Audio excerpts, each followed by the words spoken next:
November 16th, 2015.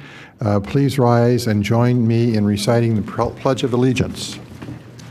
I pledge allegiance to the flag of the United States of America and to the republic for which it stands, one nation, under God, indivisible, with liberty and justice for all. I want to make note of the fact that the Board of Commissioners had an executive session before this meeting tonight at which we discussed real estate matters, personnel, and litigation, and all commissioners were present. That is, 6 of the commissioners were present. All right, let's move to the agenda. The first item is public participation, I believe. And again, I will make note of the fact that we like to get into our regular agenda as quickly as we can and hold public participation till later on, but we make an exception for anybody that cannot stay for the entire meeting because of family or other commitments. So is there anybody now that's in that category that would like to make a public statement? Tony Bailey?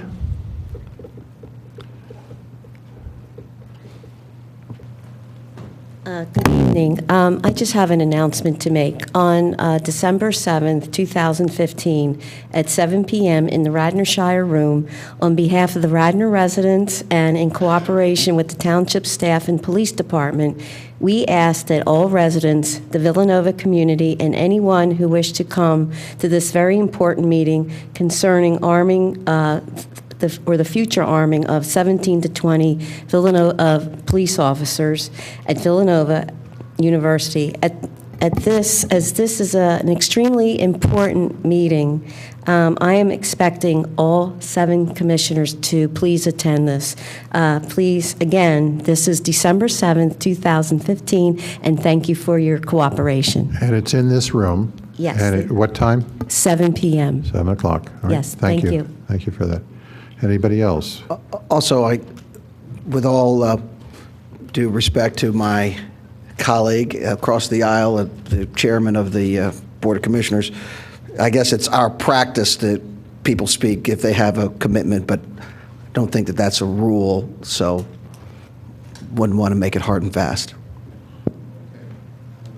The next item is Resolution 2015-116, which is requesting a multimodal transportation grant application, fund grant application from the Pennsylvania Department of Transportation to be used for pedestrian improvements along North Wayne Avenue from Eagle Road to Woodsworth Court. And there are residents from that neighborhood here present tonight. They're able to speak if they need to. Would anybody like to move the passage of Resolution 2015-116? So moved. All right. Second. Commissioner Fisher moves and Commissioner Schaefer seconds it. Is there any discussion by and with any of the commissioners? Yeah, I have an item. So when we motioned, I guess it was 2015 at the last meeting, it included some sidewalks on Morris Road in the 6th Ward, and those are not in this request. And it's my understanding that Bob is putting them into the 2016 budget, and that they would be done in 16. That's correct, Commissioner. Okay. It is in the capital budget Right. that's being proposed. So what I need from this group, I mean, my support for this resolution at the last meeting was contingent upon that element being included.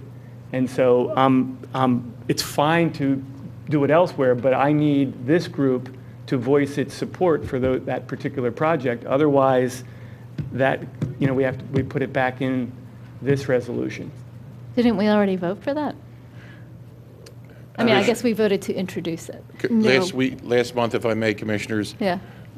This board approved a resolution that authorized Gilmore and Associates to do the preliminary engineering and grant proposal for this project, as well as For both. $5,000 for survey for the Morris Road project.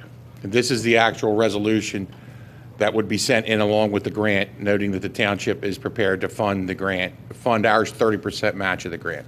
So we've supported publicly the preliminary engineering. Tonight, if we, talk about the budget, it's incorporated into the budget that we may or may not pass, but, so you want something over and above Well, that? I don't want that to come out at some point. I mean, Well, it's fair. I mean, that's what As you recall, when you asked for it to be included as a grant application matter at our last meeting, I was with you on that. And I'm big on sidewalks. There's a couple of more that I want to talk about when we get to it in the capital program that we desperately need.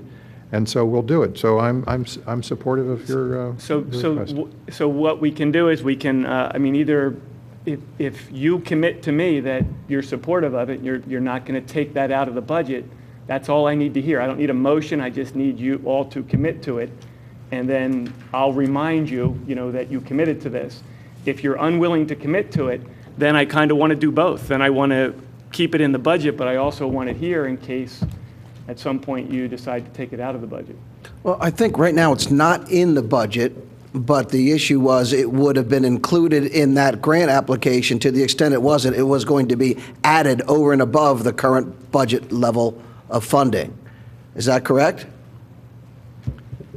Yes, that was my understanding. The original resolution was to survey Morris Road, and then we spoke with PennDOT, and it was determined that we should not submit this as one application with both sites, and the Morris Road improvements did not meet the minimum $100,000 criteria as set forth for the multimodal fund. So we could not submit on that fund. So I think Don's concern is well taken in that he didn't get it in with this one this motion that we have on the floor currently, and he's going on, oh, well, you guys promised that you would put it in this budget, and I don't know how, I think that's very tenuous. I think Don has 6 supporters for it. Yes, Right, that's all so- I need to hear. but I let don't me need a just- motion. I just need. I think everybody supports it, well, except for Rich, but the difference is the sidewalk that's going forward is going forward with a match. So this project now, I don't know what it is, we'll see tonight what the dollar amount is in the budget as a placeholder, but we are going to need to find another match if the you know what I mean? Most of these projects, we want to find a match if they're out there. So You're saying a matching state grant. Right. Yes. I mean, it's wise to go through with any of these capital spending projects to look for a match. It doesn't even, sometimes it can be a business owner, sometimes it can be a neighbor. But, so I just want to make sure that the project in Jim's ward on Eagle, on North Wayne, is moving forward at this moment because there's a match that we're going for. And to the extent that we go forward with the Morris Road sidewalk, we should seek a match as well. Fair enough. I just still have the concern that I don't want this taken out at a later date in favor of something else when my support for this tonight was contingent upon, we're changing the mechanism. I'm content to change the mechanism.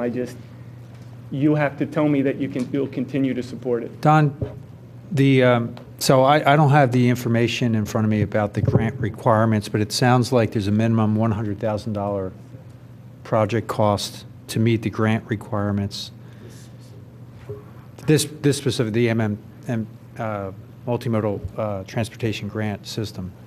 The question is, are there more sidewalks in the area that you could lump together such that you would in fact meet the requirements, and then we could do the same thing here that we're doing here and put a grant application in so that you were compliant with the grant? And I support your sidewalks regardless, but I'm just saying, why not try to get the grant alignment for your area? I don't know if that makes sense. And it's a good project. I mean, that's a really good project. So I'm sure if this grant doesn't come through, we'll find other money for it, other sources. But Right, but my right- commitment to it is contingent upon us trying to find match money. On every project we do. All right, are we comfortable at this point then? Is John, you're okay with Morris Road getting into the budget? All right, everybody else is, or Rich, are you? I'm comfortable with the motion. I'm comfortable with the motion on the floor. Okay. All right, then, is there anybody in our management that wants to say anything on 2015-116? Bob? Sure. I think this is a very good project to go for this one. I know, again, Steve and I were out there with Commissioner Higgins. This is one that definitely, I think, should meet the criteria. Again, I think we should reach out to our state representatives for their support. I know they've been supportive before for this type of project, and I think this one meets the health, safety, and welfare of the community, especially for the neighborhood there, definitely. I hope we're successful there. So this is one I ask the board to consider. Thank you, Bob. Is there anybody in the audience who would like to say anything? It's not necessary if you don't want to. Bob, it's my understanding that this is in the budget, this is in the capital budget also now, that you told me. The match we did put in there. Yes. So this is in the budget. So Proposed what's in there? budget. The match is in? The match is in here, that's correct. But that means that means that the project is contingent upon getting the grant approved, right? That's So if we don't correct. get the grant money, the project does not get done, or we find alternative funding. We'll find alternatives to Okay, address it. so correct. everyone's clear. And Don, that was my point, that if you want these types of projects done in your area, your ward, then maybe you need to try to align some grant.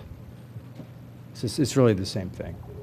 Where does the grant money come from again? PennDOT. From PennDOT? There are different agencies that do different things under Act 89.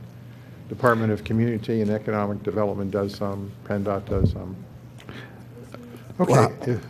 Is PennDOT's funding from what? From motor fuels? This Act 89, which was passed in 2013, and which, if you look at your breakdown of your gas tax, there's an increase in everybody's gas tax, and it's created a fund of $2.2 billion. I know Yes, you don't I'm like- quite you aware don't of like- you it. don't I'm like aware of taxes, all the Rick. details of it, yes. Yeah, but we're going to do bridges, tunnels, highways, streets. And some sidewalks. Sidewalks, transit support, all over the Commonwealth of Pennsylvania. But I also think this is the appropriate time to be submitting this grant application and the work because, as you're aware, Congress is working on the renewal, I believe, of the transportation bill, which I think next year is an election year. And I would believe Congress will probably move this one quickly, which will free up many millions of dollars. So I believe that this project will be one that as soon as Congress approves that transportation bill, there will be quite a bit of money that will become available. So I don't think this project will go to waste, that we will be able to submit very quickly for that one as well. Well, to me, it doesn't make any sense to vote against applying for a grant to get state money. If we don't take it, somebody else will. But in general, all comes from us, folks. It's not like you're faking anybody out here. It comes from your taxes, your ad valorem taxes, real estate taxes. It comes from taxes that you pay in the 53 cents a gallon that are passed through to you, or it comes from some other place. So it is a grant. It's not in your direct. It's not a direct tax to you, but even the grant money comes from all of us indirectly. That's where, again, though, we should have more pressure put on the oil companies. So, Okay. Pennsylvania has the highest gas tax in the country. All right. If there's no further discussion, I'm going to call for the vote on 2015-116, which is the request for a grant from PennDOT for the sidewalk on North Wayne Avenue from Eagle Road to Woodsworth Court. All those in favor say aye. Aye. All those opposed say nay. And it passes 6-0. Thank you. All right. Let us move ahead now to the main event. That's a public hearing on, this is our third public hearing under our calendar of the 2016 preliminary budget. And I think at this point, I should make note of the fact that the budget has been the manager's budget has been introduced with no increase in the millage rate and therefore no increase in individual property taxes for 2016. As part of the budget, though, I know we're going to move ahead and discuss a bond issue at some point to take care of, thanks for coming, folks, to take care of our capital program, parks, library, and trails.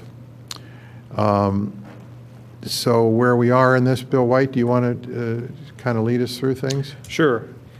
When the budget calendar was created, tonight's special meeting was scheduled with the intention that we would use this time to address any questions that the commissioners had regarding the operating and capital budgets as presented.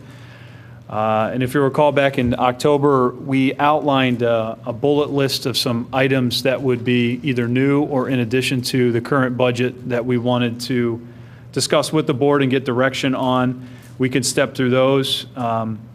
In addition to that, since the budget was published to the website and introduced to the board, there have been requests from two of our community organizations that we wanted to give them an opportunity to present to the board tonight and get some direction on which direction the board wanted to go with requests there. And that those two groups are the Radnor Fire Company and then the Wayne Senior Center. So that might be the best place to start, is to let those folks give their brief presentations, and then we can go from there.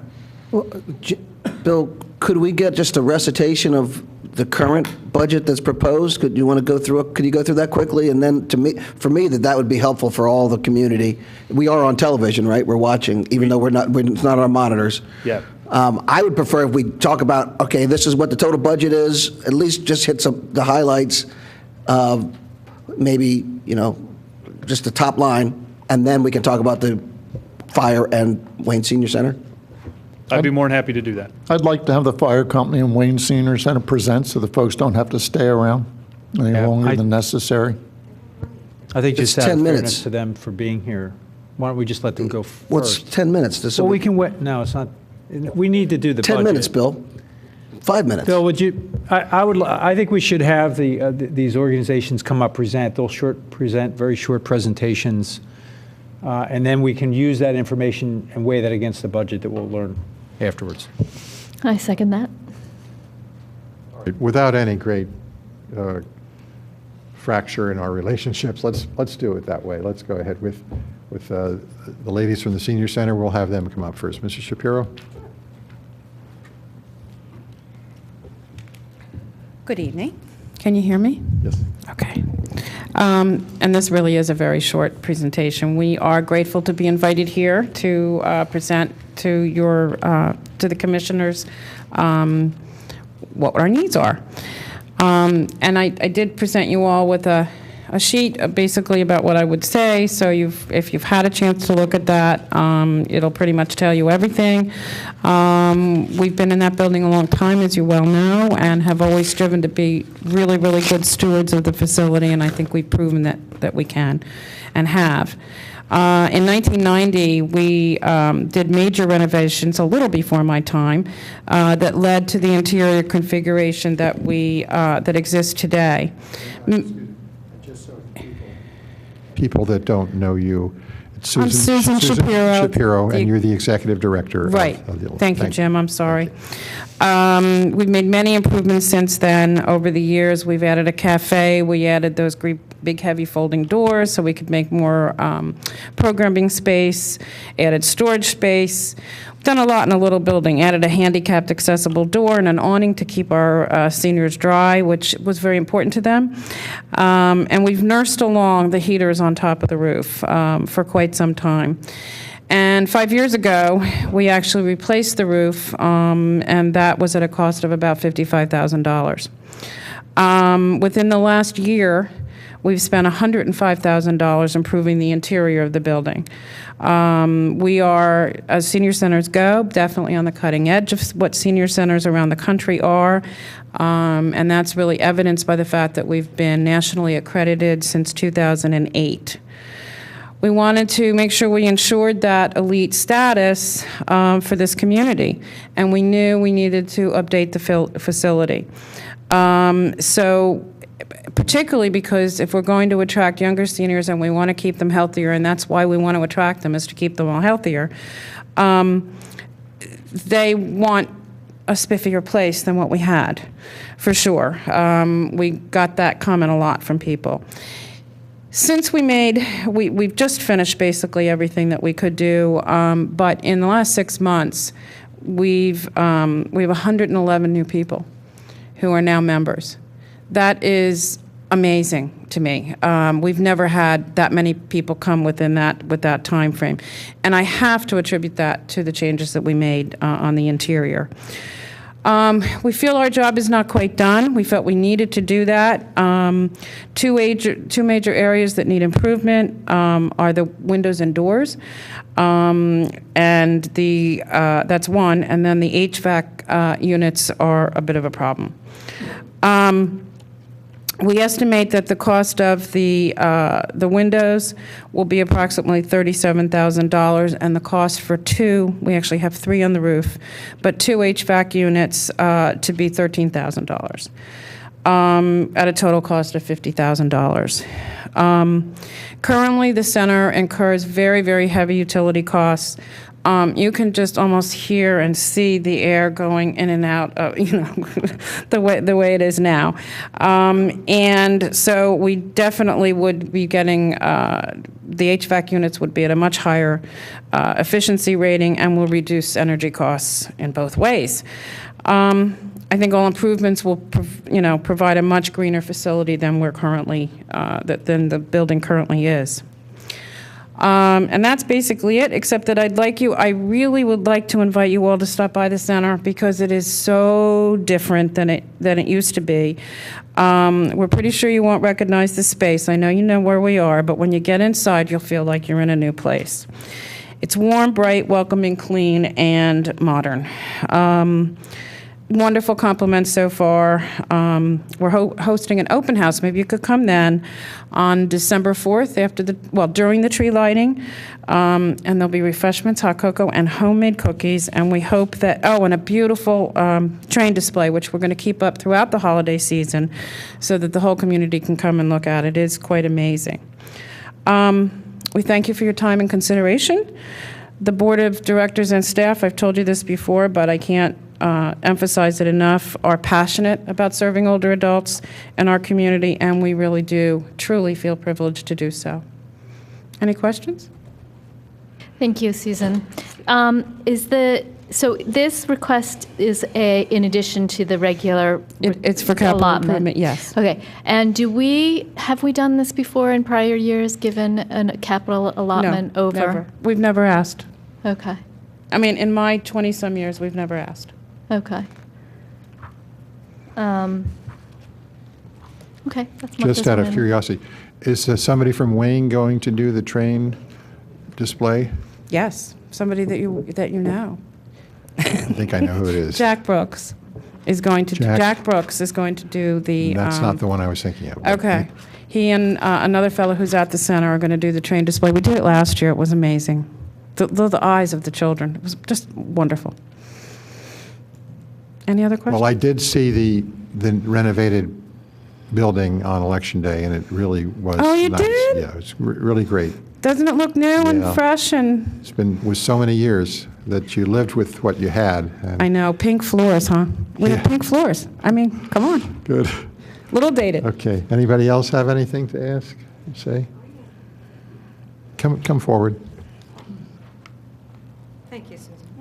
I just have some questions. Leslie Morgan, 12 Farm Road, Ward 1, and I walk by your place almost every day.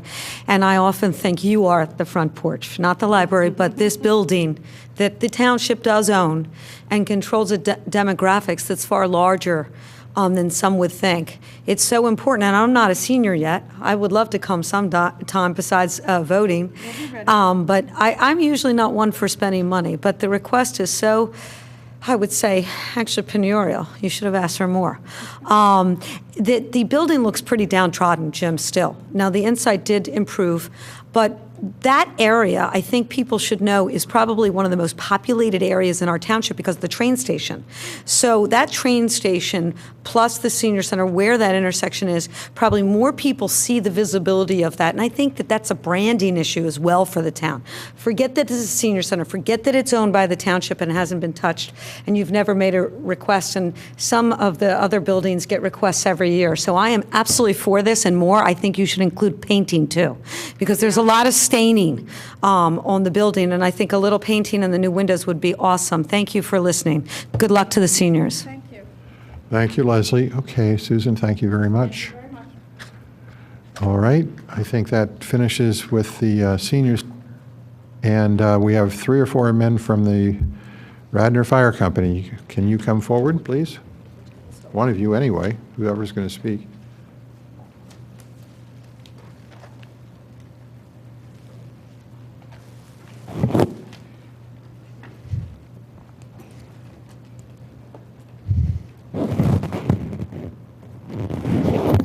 I forget how to work this already. Okay. Good evening. I'm Jim Kelly, the president of Radnor Fire Company. Robert Klinger in the suit is the treasurer of the Radnor Fire Company. Doug Felsky is deputy chief. This year, we came to ask you guys for more money. Basically, we're operating at a deficit with the fire and the EMS. And with that said, I will start the presentation. The mission of the fire company is to protect the lives and property of the residents and businesses and visitors of Radnor and different townships and the surrounding communities. Our personnel will respond in a safe and rapid manner to provide fire suppression, safety education, emergency medical, and other services with whatever is needed by the community. Just for 2014, our EMS call volume was 1,944 calls in Radnor Township, 229 in Tredyffrin and 114 in other municipalities.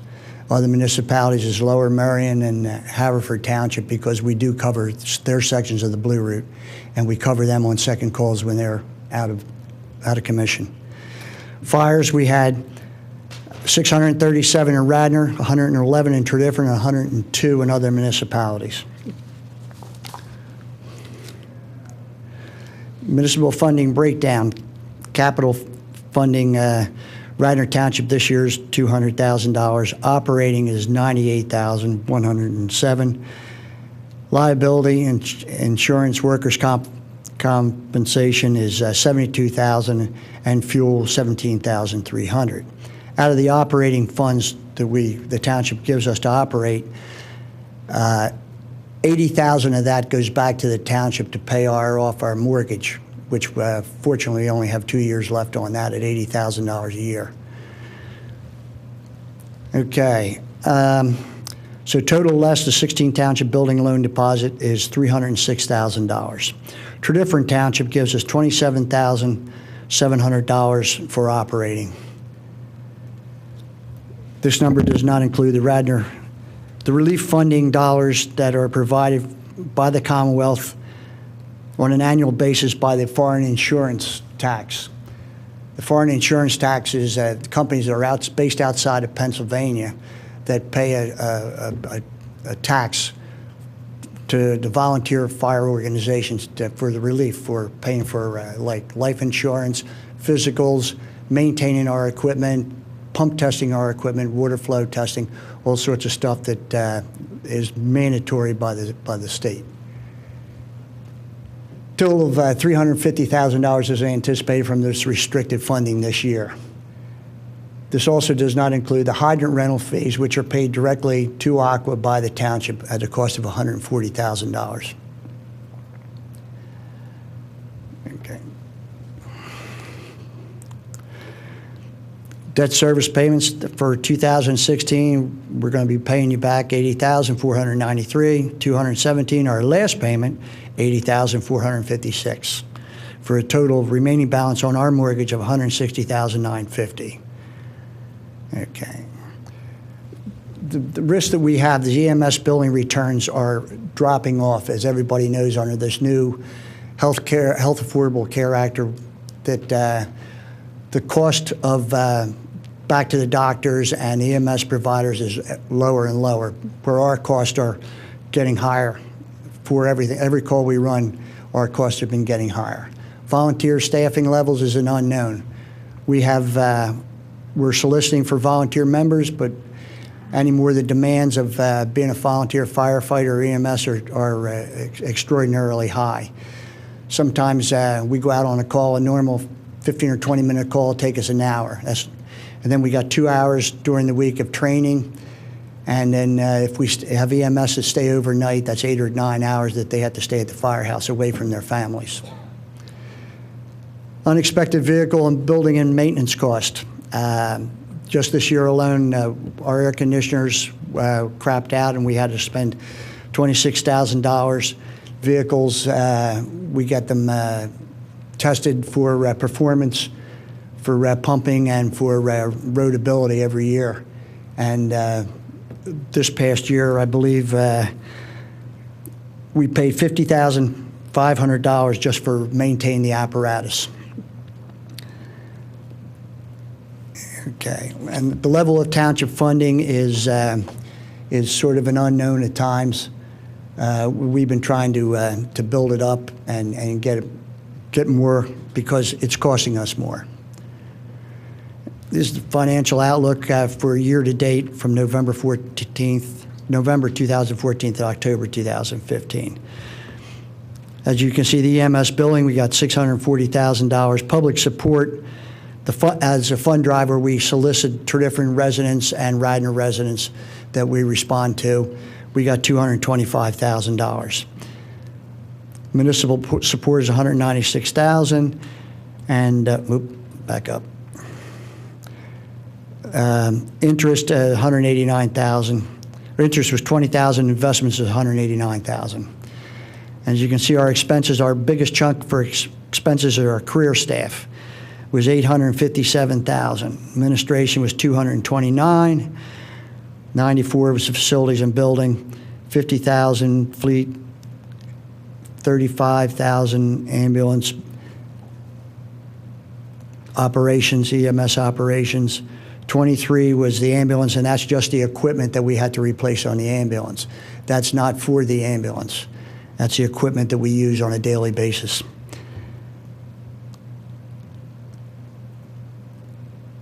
Investment, as you can see, sales loss, communications, computer. The ambulance ALS is about $14,000. Fire prevention was $7,000. Refreshments is when we go out on a call. We're out there for any period of time. We had to refresh the firefighters and EMT personnel. And also, if we're out there 3 or 4 hours, we do get a little hungry. And then the interest, okay? Radnor Township contributed $150,000 this year up till now to replace our apparatus. We'd like to replace the fire trucks every 15 years. Right now, we delayed an apparatus purchase by 2 years. We have one that's 17 years old, and the next truck comes up. It's up now. It's 15 years old right now. By delaying the project of buying a new truck from 2013 to 15 and 16, the suppliers that we buy our apparatus from kindly raised their price by about $50,000 in 2 years. So as you can see, our costs are going up tremendously. We got the $150,000 for the township for the truck. The other $50,000 will be coming before the end of the year. We had to spend $135,767 to increase the size of the ambulance bays because the new ambulances that we bought, the apparatus having bigger engines and higher frames, we had hardly any clearance getting the ambulance into the bay. So we had to redo the bays to get the ambulances in. All the trucks, all the ambulances are much bigger today than they were 10 years ago. The ambulance style, the box style is a much bigger and wider ambulance, and we had the arches on the station. And I think the deputy can correct me if I'm wrong, but we had like 2 inches, 3 inches of spare before we whacked the side of the roof. Other ambulance and fire companies in the area have the same problem because Berwyn just had to do theirs. Theirs wasn't as expensive as ours, but they still had to do the same thing. Here's the billing to date. We billed out $1,839,000. We got back $971,000 in 2012. We billed out almost $1,600,000 in 2013. We got $852 back. $1.6 million in 14. We got $822 from the health insurance providers. And today, 1.4, and so far we got back 545. Now there's a big delay on that with the healthcare companies giving us back the money. We might wait 4 to 6 months for the money to come back in the door. And Radnor, along with every place else on the main line, is graying. So our money coming back, our payer rates are quite astonishing. We bill Medicare pays us $367 for a BLS call to the hospital. BLS call to the hospital is a broken arm, broken leg, abdominal pain, something like that. ALS, they'll give us $436 for a basic paramedic call. For where we administer drugs, it's $631.46.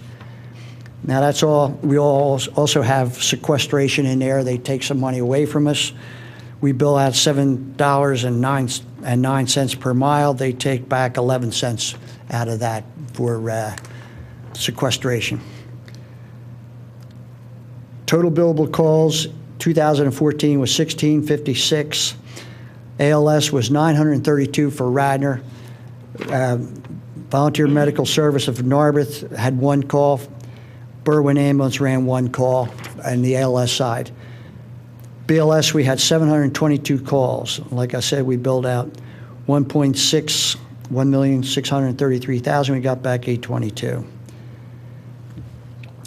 And that was in 13. 14, the numbers get worse. And 15 right now, BLS is $383 for Medicare pays us back. As you see, it's not that much. $455, $68 for ALS, ALS2 $659. And then they're taking out of the ALS2, they're taking back $10.55. I know you have a lot more questions, or you have questions for us, but the bottom line is that last year we ran a deficit for our ALS program alone of get the right page here, $126,905. And we would like at least a $125,000 increase in our budget for the coming year. Any questions? So for 2015, can you go back to the reimbursement or the collections chart? So how much do you expect to collect in 2015 out of that $4.2 million?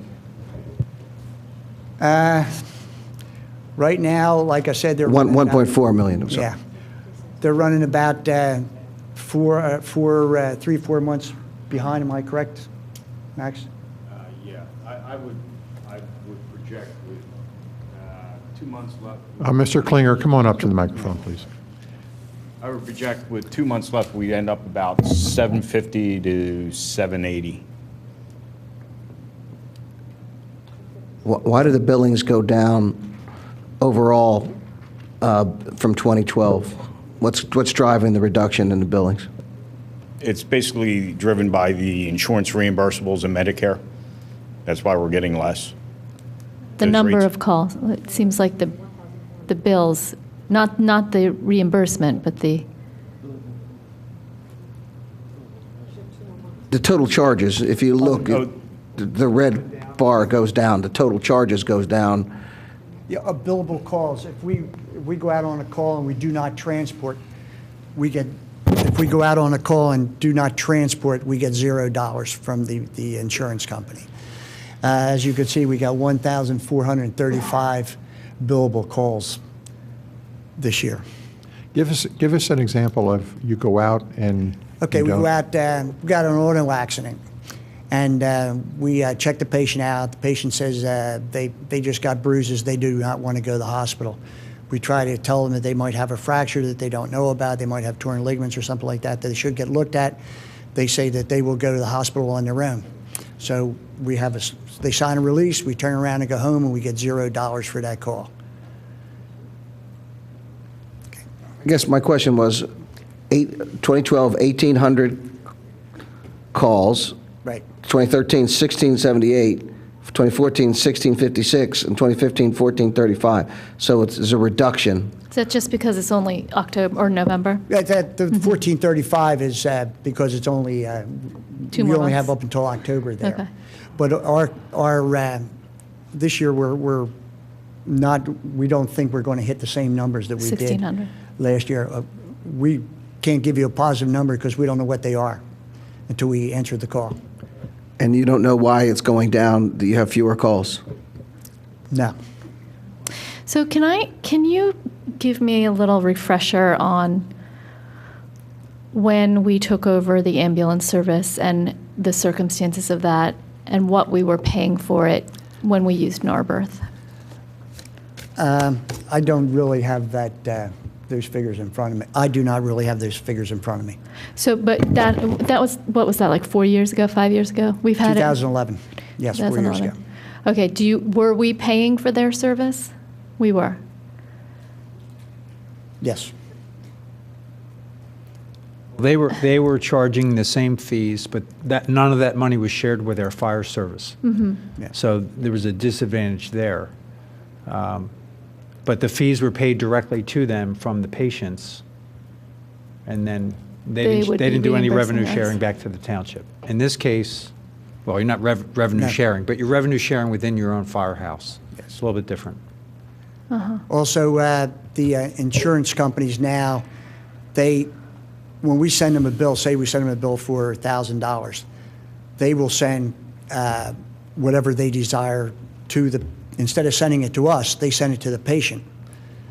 And then we have to go to the patient, tell them that money should be coming to us, and then we have to, kind of massage them to get them to pay us the money, because that's the way that the insurance companies are set up at this time.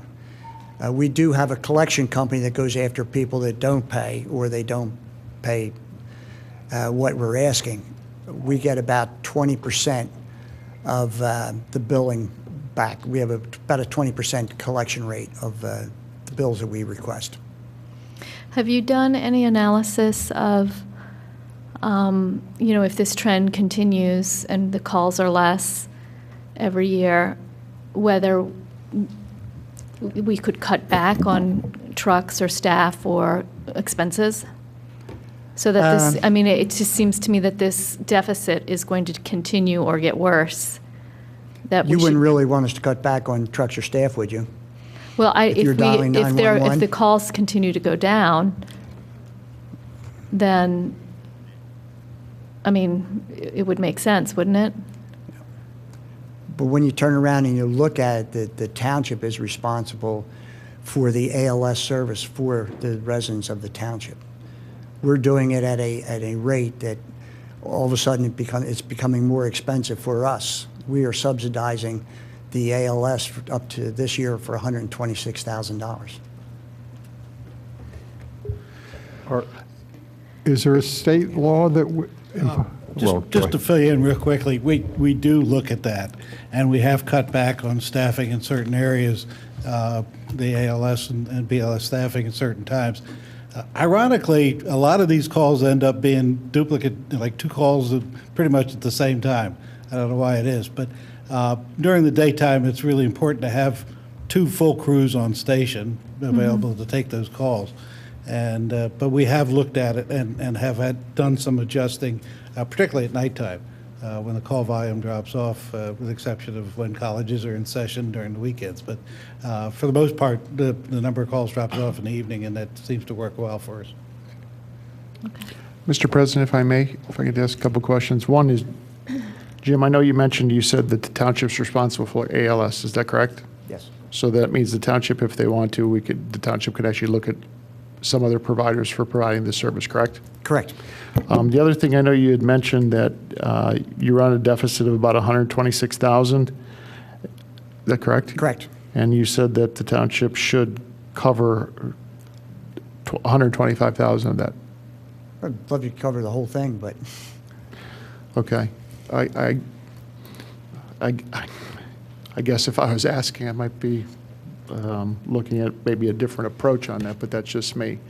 What type of reserves does the fire company have at this time? And I guess my question is that when this proposal was made several years ago, the projection was looking ahead that the amount that the township was looking to provide to this, that we would not be having this conversation, that based on the projections, based on the conditions, and even the reimbursables that would be coming back on this, that we would not be having this conversation. So I guess what has changed from your perspective on that model? What has gone wrong to where this significant amount of money that you need? yeah, from our perspective, it's the reimbursables from the insurance company are coming back a lot less than they were before. Like I said, we're running, we're getting less money back, and I think it's all from the Affordable Care Act, and the insurance company's giving us less and less all the time. And like I said, the next thing is that we bill and the money goes to the patients that we transported instead of coming directly to us. So you said the money's going to the patients? Yes. And how is it going to the patients? Maybe just a... The insurance companies are sending them the checks instead of the Radnor Fire Company ambulance. Okay. Can I ask a few questions? Yes. Chief, so that sounds to me like an issue that needs to be addressed, and I'm not sure what the issue is Well, there. it's a statewide problem. Well, and that's what what you're describing has to be. Yeah, I'm not saying it's a all of our Radnor Township counties. fire. I think it's a process issue that the state needs to remedy, because, you know, if my doctor submits a bill for services rendered, I don't get the check. The check goes to the doctor. But for some reason, yeah, the insurance check, the doctor is reimbursed for his charges. I don't receive his reimbursement. He gets it. So the question is, why are you not getting it directly? And I think that's a major issue for this township and every township, if that's the issue in Pennsylvania. So I think this board and this township needs to address that with you legislatively. We need to address that. That needs to be fixed. It's hard enough to run your services the way they are and not get direct reimbursement. So that needs to be fixed. I think the other question or comment, you know, when Narberth had this service, I think Narberth had some benefit. They had some economies of scale, because they weren't just providing the service to the Radnor Township residents. They were providing it to other municipalities, Narberth and possibly Lower Merion. So maybe they had some benefit to that. We had a lot of questions back then whether or not we would enjoy the same economies of scale, you know, having the same level of service. You guys clearly have maintained the level of service. I've had no complaints whatsoever. You know, we're not hearing of any issues in terms of response times or anything like that. So, but I'll make a few comments. So one of the trends I've been listening to is that all of the paid firehouses, all the volunteer firehouses in the country, for that matter, not just Pennsylvania, are having a difficult time with volunteers, getting volunteers to volunteer their time, and more paid professionals are needed in these houses. And this is a reality that we're facing. Now, the question is, what are we going to do about it? Are we going to be able to address it by trying to get more volunteers? Or ultimately, are we going to have to go to paid services? And I don't know the answer to that yet because it's too early. We're in the middle of this change. But every firehouse that I'm familiar with has at least a few paid professionals in it because there aren't enough volunteers showing up in the middle of the day or the middle of the night. Can't get apparatus out. So this is a real problem. And you have a fairly large staff because of your ALS and BLS service. And I don't think we can rely on volunteers to run the ALS and BLS service. So I'm not so sure we're going to fix that. But I think this township and all the townships have to really accept the fact that as time goes on, we're going to need to subsidize this service more and more. I don't think there's any way getting around that, unless we see a fundamental shift in the way people perceive volunteering their time. You know, quite frankly, I'm considering joining just because you guys need volunteers, and I'll be done here. Get an application. So I may join. The point is we need people to, yes, I could. But I don't want to belabor this, but so we're in a tough spot because our budget is already rung tight. And, you know, I'll just say, I dread the fact that we're going to have to raise taxes to cover the cost of fire service, but it's a reality. We're going to have to do it at some point. I don't think we're going to see a rise in volunteerism in this area. And you're correct because 20 years ago there was, I believe, 200,000 volunteer firefighters in Pennsylvania. Last year, 70,000 volunteer firefighters in Pennsylvania. Right, and all the cities, all the major cities in Pennsylvania have paid fire service and paid ambulance, ALS and BLS services. But we're not there yet. No. We're not. I don't know if we're ready for that yet. But we have to start thinking about that and budgeting moving forward. And maybe it's the same thing we're doing with our existing obligations, where we're incrementally increasing it year over year and accepting the fact that this is a reality. But the bottom line is, yeah, we could look at other ALS and BLS providers. We had other ALS and BLS providers, and it wasn't. They're facing the same problem. They're not going to make this any better than we're doing now. So I'm not really convinced that they could improve that. The only thing is, you know, I did notice the reduction in calls, and what I believe is, first of all, we're looking at a very small snapshot. So statistically, if you showed me 20 years, you'll see the call rates go up and down. So we're looking at a decline. But there is a possibility that there's a lot of private ambulance going on. So the traditional calls that you might get to transport someone to a hospital, they may be calling another firm to do that. I don't know if that's the case. I don't know if we need to do an analysis of that and try to figure out, are we losing business because of private enterprise? You might know better. Anyway, I'll just end it. There are my comments, there are my thoughts. I'm not going to be here next year to push this along from here, but maybe I'll get more involved in some way to raise awareness of the issue. I didn't get the impression from your presentation, though, that the deficit is a result of the lack of volunteers or crises. It sounded more like it was from this disconnect between the ALS reimbursement rates. A lot of the deficit is our paid staff. If you've seen the cost that it cost us to staff just 5 people during the day and 2 people during the night. We used to have people, volunteers, EMTs, should stay overnight and run calls during the night. But now there's hardly any EMTs around to do it, so we have to pay career staff to work overnight also. Have you increased your projections of what pays then from when we started this program? Yes. Mm-hmm.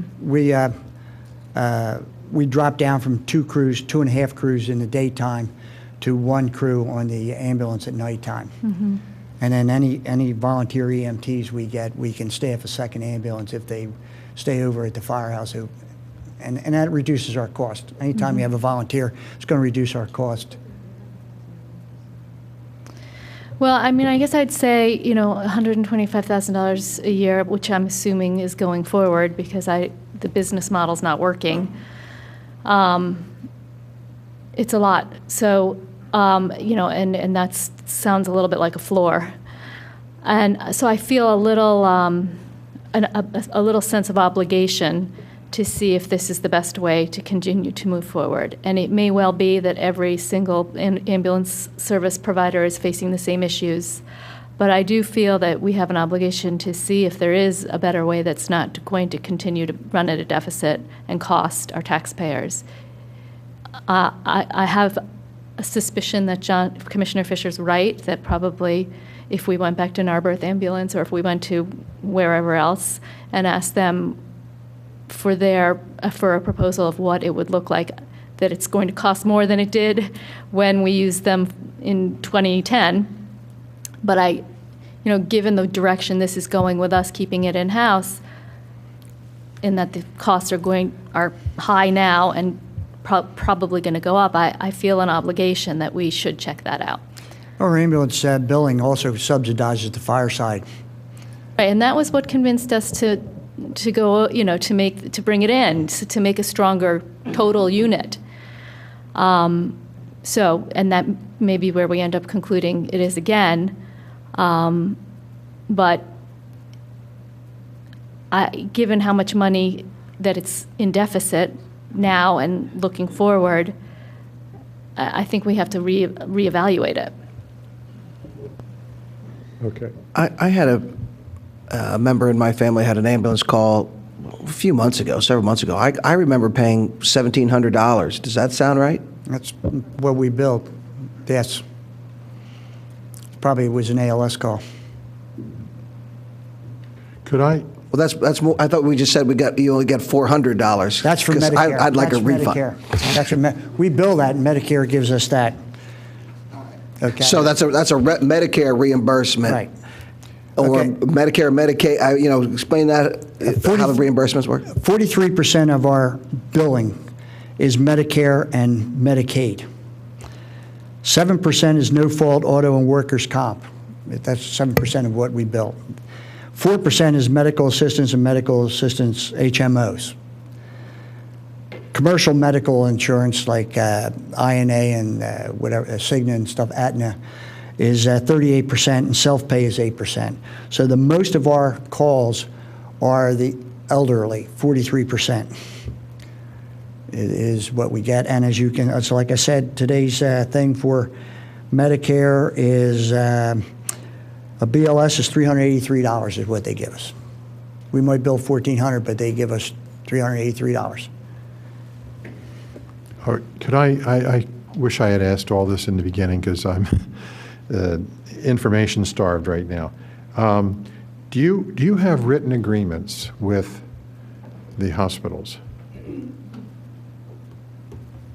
The reason I'm asking is this. If the money you expect to receive for the service you provide is being handled and it's beyond your control because the hospital or the insurance company is sending it to the patient,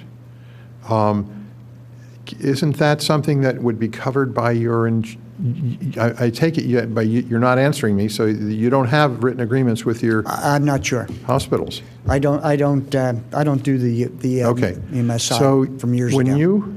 And what you're describing is a bad situation for you. I mean, and it's got to be a statewide problem.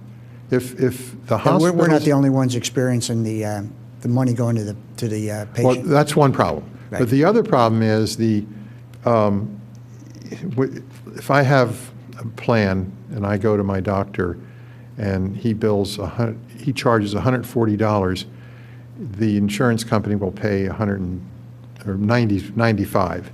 And he has a covenant in his agreement with the insurance company that he will not bill the patient. Sounds like that's what you need. But for starters, it sounds as if you don't even have agreements in place. So you're really at the mercy of forces beyond your control. You said that if a person has no insurance at all, they're in the 4% category. What happens then if they're poverty level? Self-pay is 8%, and we just bill them, and if they don't pay, we send a collection agency around, and we get whatever we get out of the collection agency. So like I said, it's about a 20% return. Mm-hmm. We don't chase them forever. We just We just request the money a couple times. Yeah. Now, are all your deliveries or your transports to hospitals, or do you go to nursing homes No, also? we're all hospitals. Just hospitals. Well, I just think that this shortfall on reimbursements, it can't be restricted to Radnor Township. It's got to be all over the state, doesn't it? It is. And so that, my fellow commissioners, that ought to be a state legislature We would problem. wish somebody would get it corrected. That's all I have. Quick questions. The money that we provide in the budget, it's listed as $100,000 for operations and capital. Does some of that go and then there's a pot of money and it builds up, or we give money specifically for a capital item? Right now, the capital items are the fire trucks, and we're getting $200,000 a year. $200,000 to put into a fund so that when we need a truck, we can buy the truck. Take the money out of the fund and buy a truck. Before, up until, I think, 2 years ago, am I correct? The township would raise a bond issue and then buy us a truck. So we have contributed, we've contributed something on the order of Yes. about $600,000 toward capital in the last 2 or 3 years in a Yes. manner that we hadn't in the past. In the past, you would have had to come to us and ask for a one-time large One-time, yes. allotment of, Correct. $800,000 as opposed to, okay. And then the 1.8 or $189,000 in investment income. What's the source of that? Where do you have an endowment of some sort, I'm assuming? Yeah, we have investments with Pennsylvania Trust. That part of it is the earmarked capital fund for truck replacement, and other is money that we have saved since coming into the business. Right. So a sizable amount of that is the money that Radnor provided over the last 3 years. A portion of it. Yeah. I couldn't give you a percentage, Mr. Curley. Yeah, I understand. Okay. And like John said, I certainly see this phenomenon of difficulty of volunteers. And those of us on the money side here know how much this will cost if we lose the volunteers. So we certainly appreciate and understand the significance of what you do, because if you don't do it, not only will we be compromised in the way that concerns us, but it will cost us a lot of money. So on behalf of everyone, we appreciate that. Thank you. Thanks. As you all know, your biggest cost is personnel. And as volunteers go down, personnel costs go up. Basically where we are. Well, Bob and I have been discussing this probably as long as you've been here, Bob. And I've actually reached out to some of the surrounding fire companies, folks you know. And everybody has the same issue with their more and more paid volunteers, and ultimately we're probably going to end up with paid firehouses. But there may be some other alternatives to that we can look at in the interim time, like fire districts where communities and neighboring communities share. But as far as the current issue, your request, I assume that the Radnor Fire Company is not going out of business. Oh, no. Right. So given that it's November, I think we should make this a high priority issue starting in January of 16 to address your shortfall, but also the bigger issue. I'd be willing to support covering some of your requests, but personally not the whole thing. We were told in 2011, 12, that the whole reason for the VMS was, or the ALS was it was going to carry the other cost. Now I'm sure forces beyond your control are the reason that you're in the shape you're in, but I was kind of moving forward with that mindset. So, and thank you for your service. You're welcome. We love doing what we do. Any other questions? Great. Thank you, Mr. Kelly. All right, let's move to the budget now. Bill, we're back with you. All right, Jim, if you could switch it over to my computer now. Thank you. So where I'll start is with the high-level overview that Commissioner Booker requested earlier.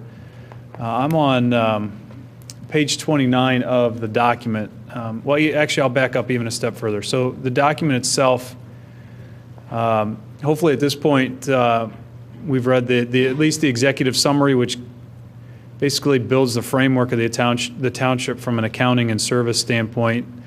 It identifies all the different departments and how much those departments cost. It also breaks down the township's real estate and business tax rates, and it also talks about some of the major liabilities and revenue sources that we have and how those are being addressed. So that, in a relatively quick fashion, can get you an overview of where we are as a township on the whole. So where I'm at now is in the forecast section, where we have a table set up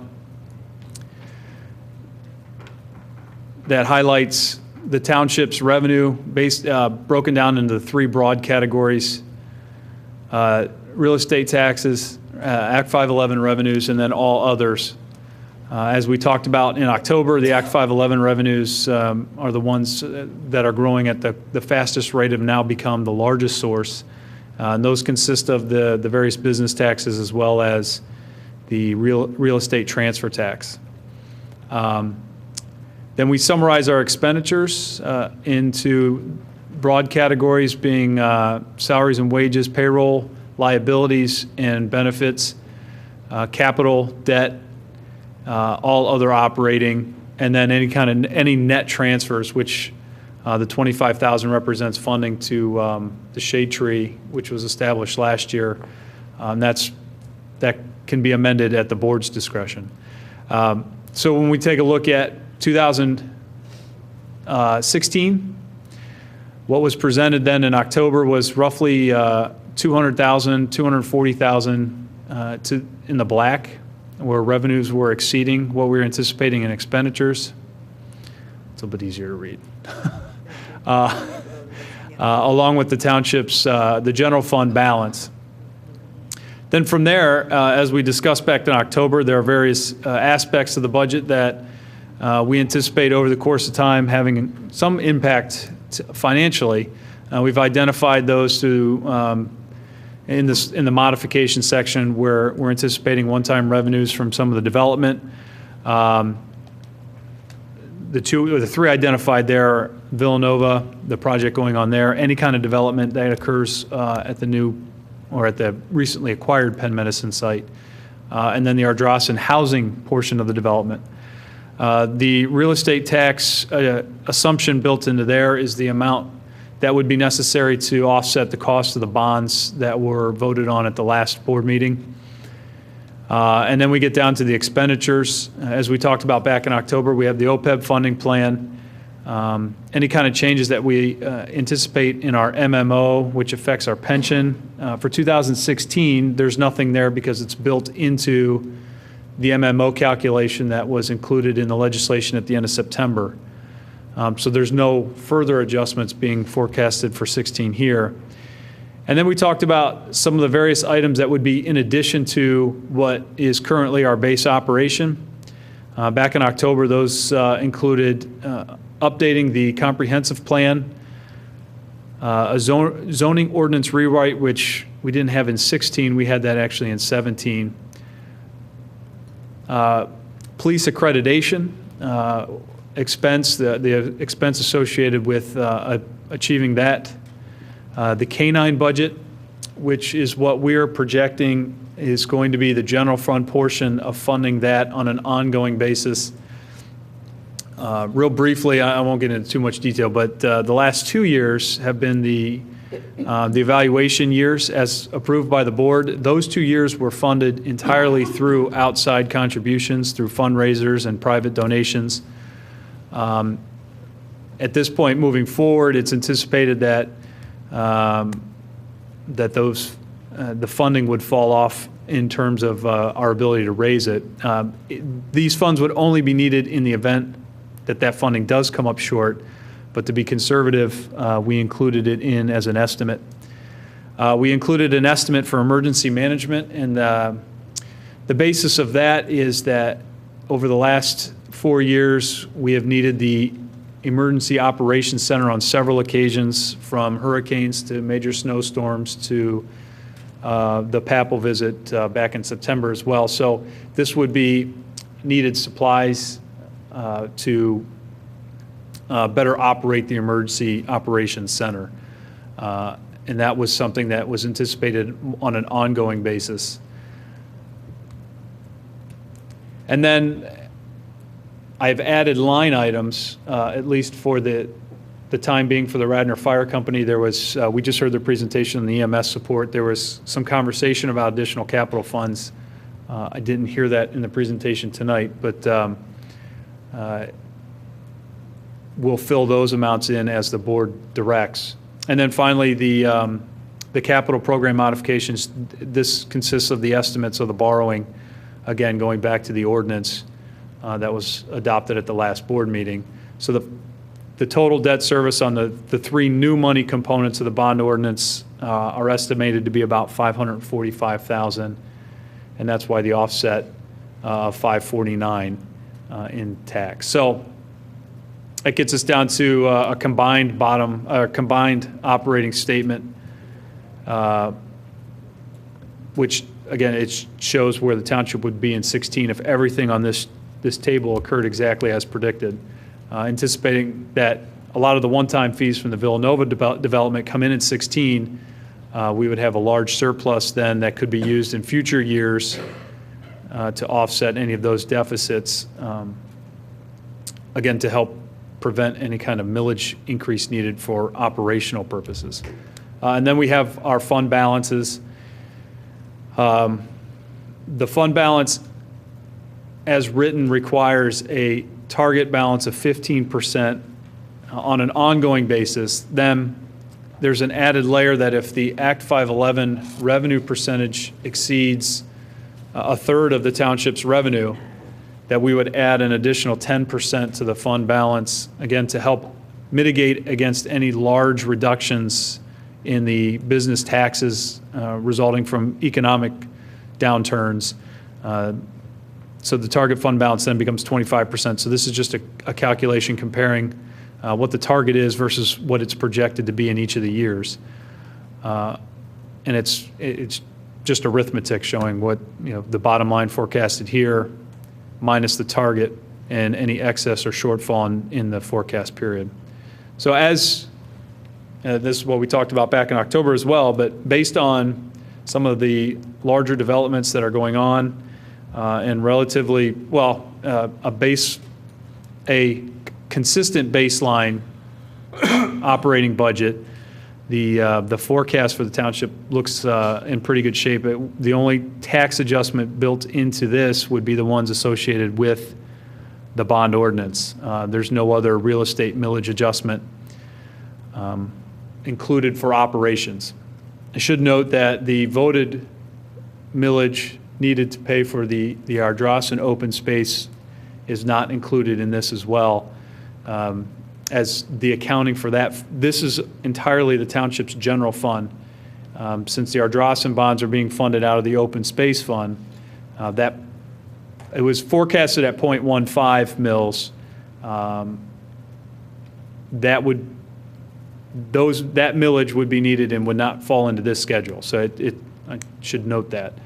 For 16, as discussed in the manager's recommended budget, there are enough reserves in the open space fund as a result of better than expected transfers that there is no millage needed for 16's portion of that debt service for the Ardrossan open space bonds.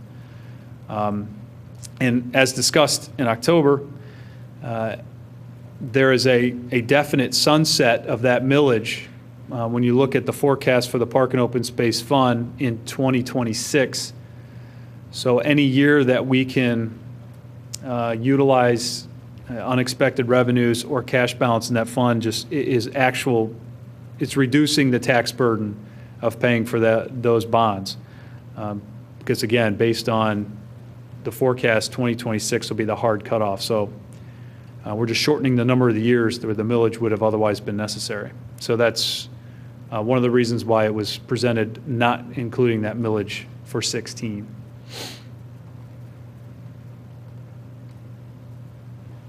So that brings us to tonight. The presentation back in October where we first discussed the budget, we had mentioned that at this particular public hearing, we were hoping to get some direction from the board on the various operation modification items, as well as address any questions or concerns that the commissioners had in the baseline budget as well.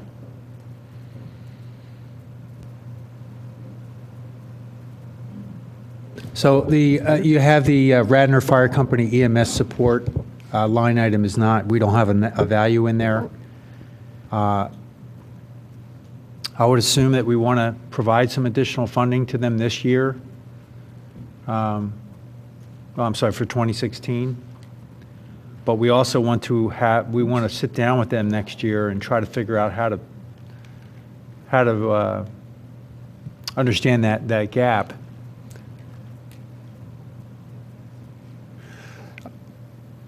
Suggestion, I think, on my end is I heard some of the commissioners speak about, looking at where these costs may be. If you look at, I know Narberth handled this in the past, of whether or not you want to look as,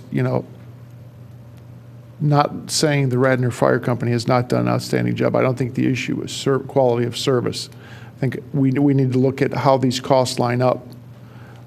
As John had mentioned, John Nagel, we've spoken about this. What's coming down the road is, and John Fisher, you spoke about this, full-time fire department is coming. It's coming this way.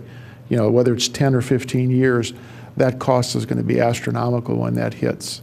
So I think these discussions, I think, John, we talked, you're right, 5 years ago, and I think that fell on deaf ears that, no one wanted to talk about that. That discussion needs to start shortly. Again, hopefully. Yeah, but I don't understand why we keep talking about that. That's we'll cross that bridge when we come to it. We have problems tonight that Jim, I think, is part. We're not going to cross that bridge. We're already on the bridge. Well, then, Jim, are we going to start putting money away for it? Or what? Jim, I think the issue is we aren't going to be able to fund that because that jumps to almost a 15, probably anywhere to $8 to $15 million expense. We aren't going to be able to raise taxes like that overnight. This board isn't going to be able to do that.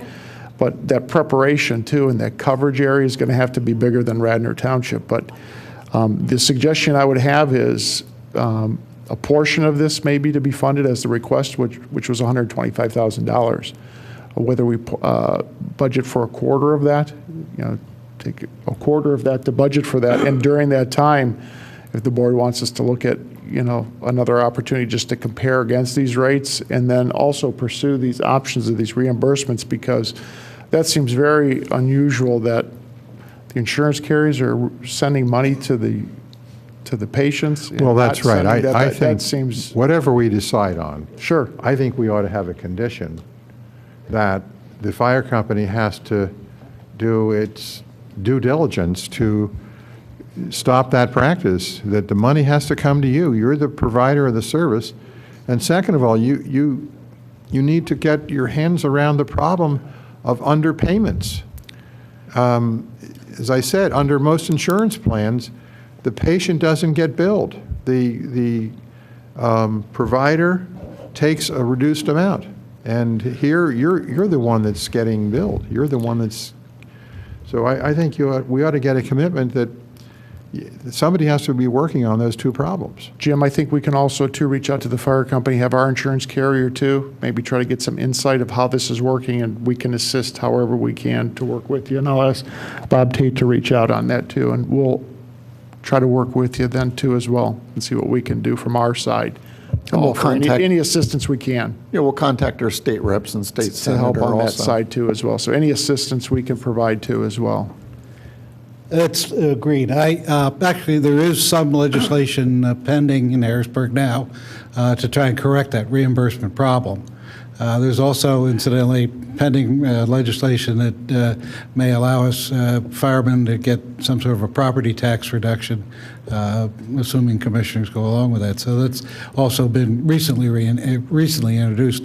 The insurance problem has been around for about, the legislation has been around for about a year, and they are working on that.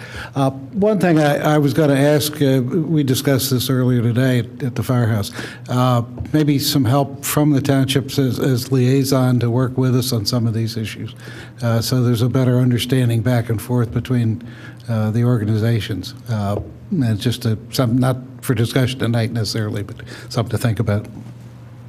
So I will support, and I'll just start here with the full ask. If they're asking for $125,000 for next year, I will support that. However, I think we need to have some operational oversight of what they're doing at the firehouse. I think they need some additional resource to analyze their efficiency and their overall process. If the number of calls are being reduced, if the number of calls they're responding to are reduced over the last 5 years, then maybe they need to relook at the overall staffing, overall equipment. I have a lot of faith that you've already done that and you're keeping an eye on that. But if we're going to use additional taxpayer money for this, we have an obligation to them to make sure that we're making sure the money's well spent. I don't believe right now we should have a long-term commitment to increasing that funding every year over year until we understand the problem. Hopefully, Harrisburg will in fact fix this billing issue, and then the promise of having the ALS BLS as a subsidy in that firehouse will come true. We will see excess revenue, and in fact, we will, instead of funding it, we may see a reduction. So at least just for the gap for this 1 year, I would support providing that additional funding. It's up for debate. The reality is that we're running, overall, our township has a lot of unpaid liabilities, but our fund balance, we're in excess of our fund balance requirement. And we don't want to find ways to spend that money. But if I were to give it a choice of how to spend that money, it would clearly be on public safety.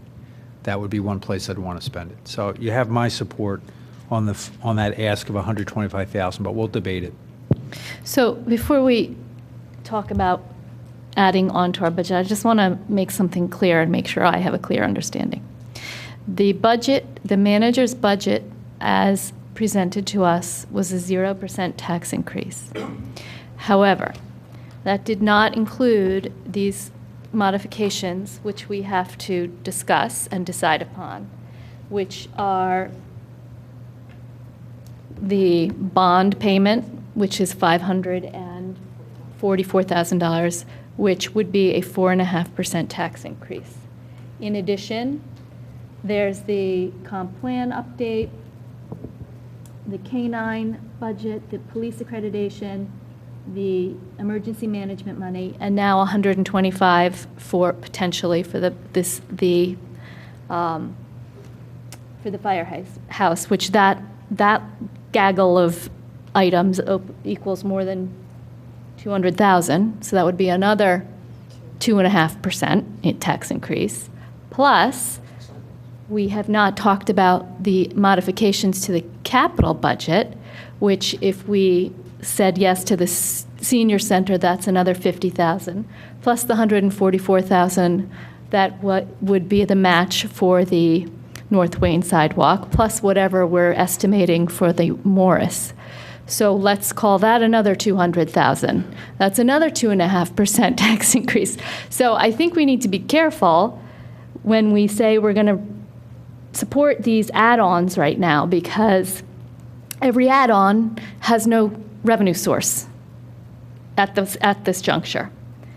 And, we either need to commit to raising taxes for all these add-ons, or find a place in the budget where we can counterbalance it, or commit to spending reserve money. But it's all of these modifications add up, especially the ones in the capital budget that are not even on this page.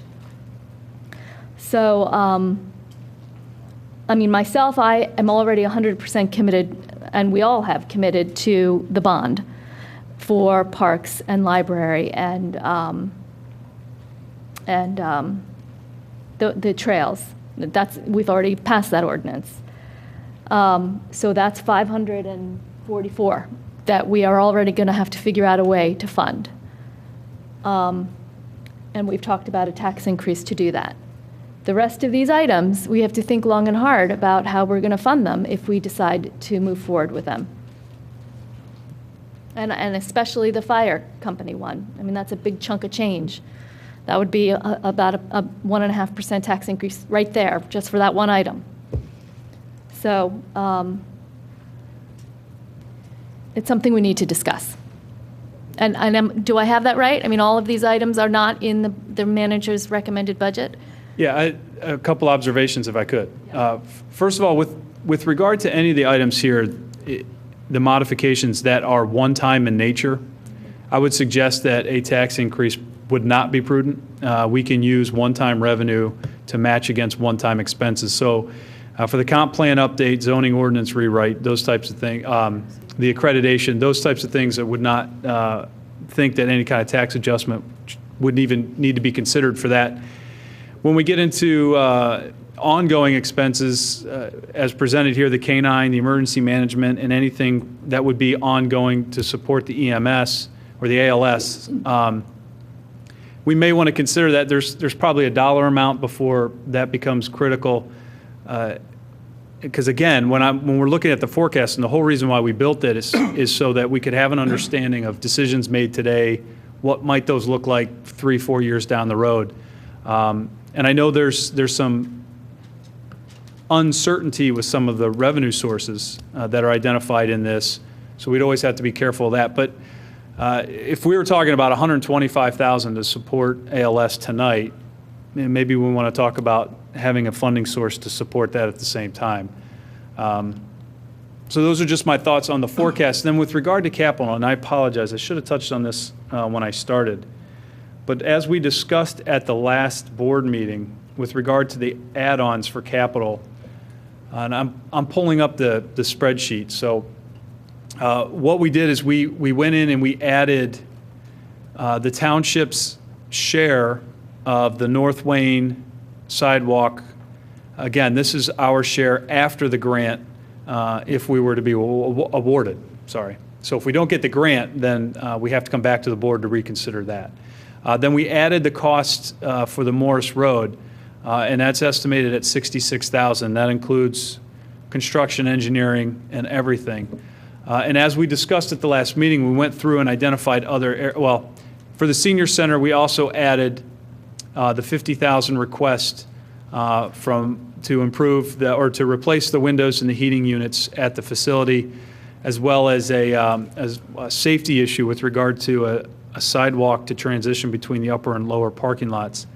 We've gone in the other areas of the capital budget and made reductions so that when we go, I'm jumping around, I know, but when we go back to the sources and uses for capital, the amount that we were identifying from the general fund that would be needed is still the same amount. So we're not asking for any more capital money as a result of the sidewalks in the senior center. We've gone in and lowered some other areas, and we're utilizing a little bit more of the fund balance to fit that in. So when you say the one-time expenses that are in the modification menu are more appropriately funded by one-time revenue sources, what do you mean by that? What would those revenue sources be? The revenue sources that I would classify as one-time are those, the Villanova Dorm Performing Arts Project would be an example. Any kind of development that occurs at the Penn Medicine site, that would be one-time. On the other side, or on the other hand, the Ardrossan development, that's an ongoing revenue. So are those in the budget right now, those revenues increases? They're shown on the forecast. On the forecast, yeah. But not the 2016 recommended? No, they're not shown in the general fund detail. They're shown here in the forecast section. As they become reality, then we'll incorporate them into the general fund budget. But that's why I like to go to this page, this is where we can work with it Yeah. and make modifications So up or let down. me ask you, if we decided, yes, we want all this, we want the whole menu of modifications, and we want to fund them with these one-time revenues, would we adjust the revenue portion of our 2016 budget to reflect some of this income to offset? I mean, would we put that down as an offset? Yes, Okay. yes. All right, that makes sense. When would we do that? Now or in January, February, March? We would do it now. Yeah, we do it now as part of the 2016 budget. With the understanding that there's a lot of things, not just these items on this page, but there's a lot of things in the budget that are uncertain right now anyway. How we're projecting the business taxes in general is an estimate at this point. And it's based on what's happened in the past, which may or may not be a good indicator. So it's not unusual to include things in the budget that are a little bit uncertain as we sit here tonight. If they do not come to fruition, then we come back to the board and we explain why and then figure out a remedy. That makes sense.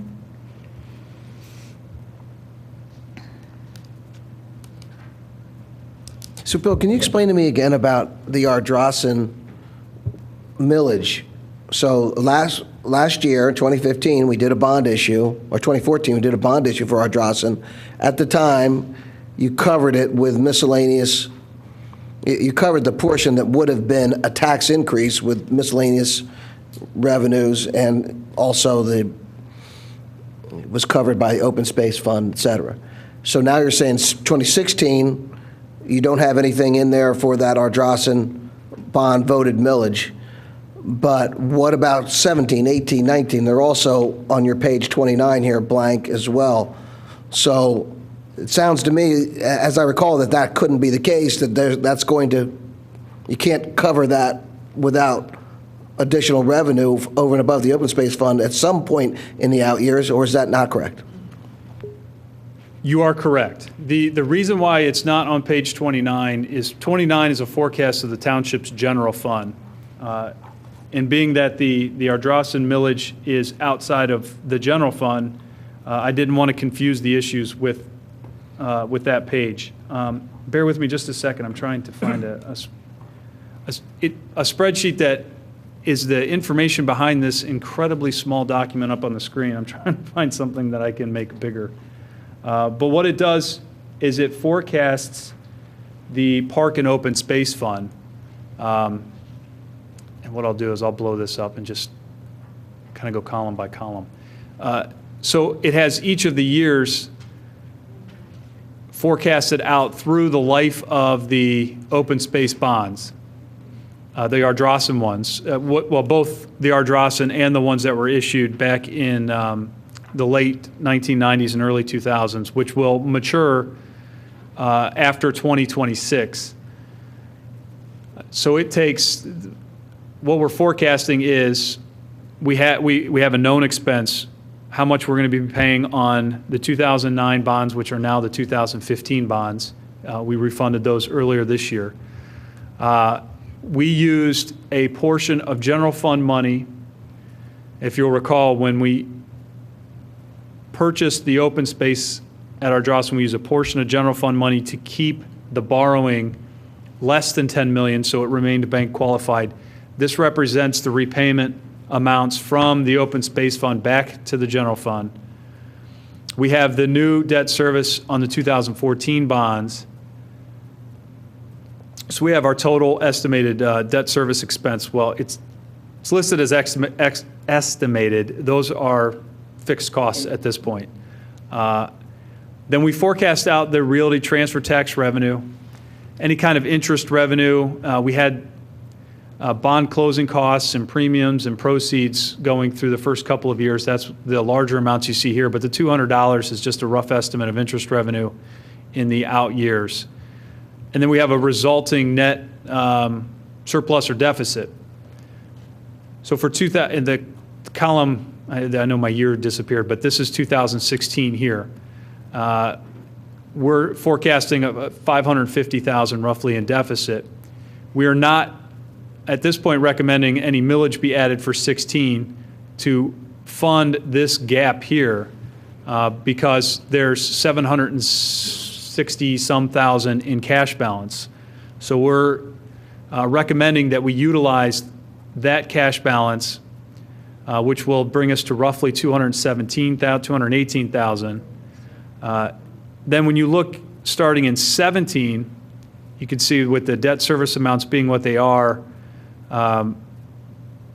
the resulting deficit in each of those years, it will require the voted millage to be included or to be implemented to plug enough of that gap to where there's a positive fund balance. At the time, we were forecasting 0.15 mils. As we talked about last year, that amount can be evaluated on an annual basis. As you can see, if realty transfer taxes continue on the trend that they have, perhaps we don't need 0.15. It could be something different. But this is showing that after 16, the likelihood is that that millage will be needed because we will have exhausted just about all of the fund balance in the Park and Open Space Fund. And then on the back end, after the 2000 or the 1998/2002 open space bonds mature in 2026, we could see that the deficit in the Park and Open Space Fund actually becomes a surplus. There will be enough in realty transfer taxes, theoretically, to cover the entire amount of the 2014 open space. Therefore, we wouldn't need the millage anymore, so that's why there's the hard stop after 2026. So this is all accounted for in the Park and Open Space Fund, so that's why it's not included with the general fund forecast. Right. And just one other item I would point out for the public, I guess, as well as the board, and for Mr. Clark, who joins us. Lou Clark on the right-hand side over here, Commissioner-elect. Glad to have you with us, Mr. Clark. Thanks, Rich.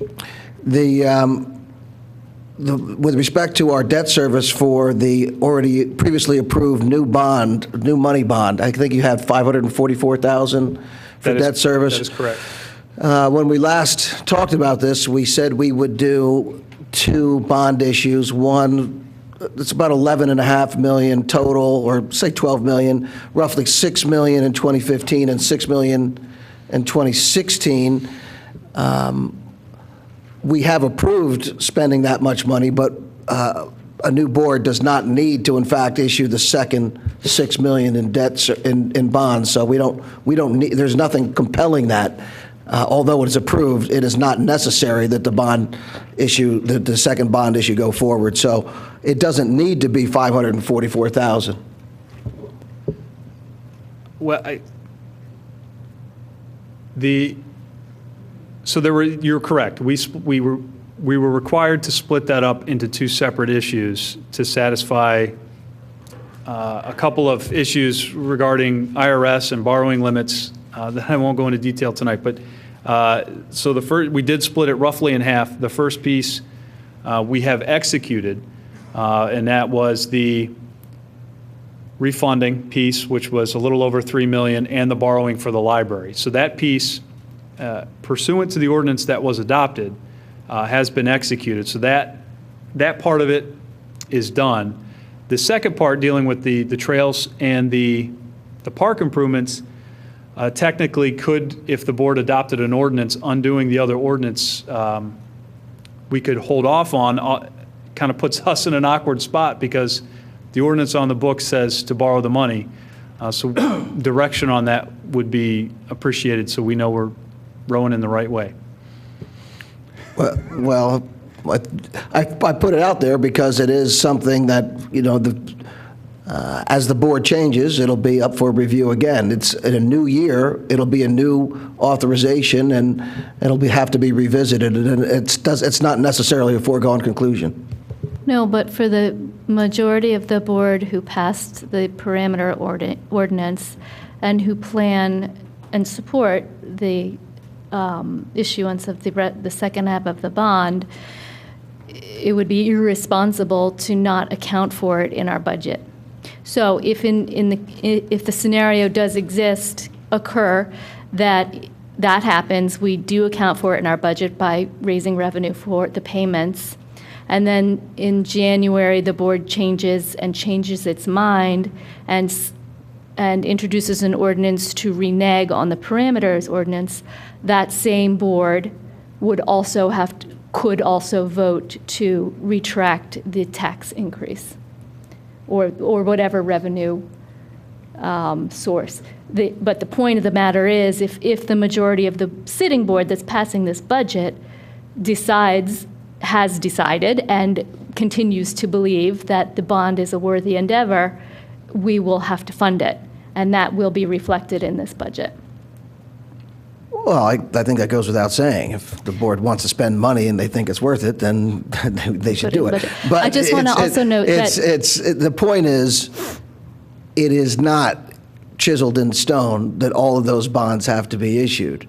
Now, Bill, you said that it's been executed, so it didn't come before us to approve a bond purchase agreement, and as far as I know, they haven't marketed those bonds yet, or have they? They have, yeah. That's what the parameters ordinance authorized. Right. So when does the money come in then? The bond, we'll close on those in mid-December. And I would like everyone to know that the savings on the refinance part, normally we put a 3%, like don't go forward in that parameters ordinance. Normally we say don't go forward if you don't save at least 3% on the refinance.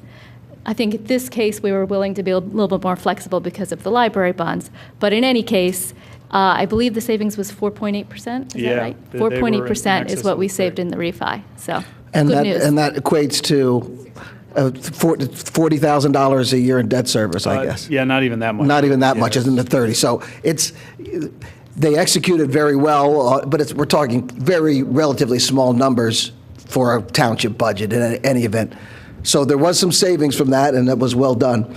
The point that I think is most telling on this chart that Bill has been pointing to is not really the 2016 year, because you can see 2016 on page 29 when you go back. Right there you go. 2016, Bill has it covered there with a net surplus. If you go up, I guess. Where's that? Yeah.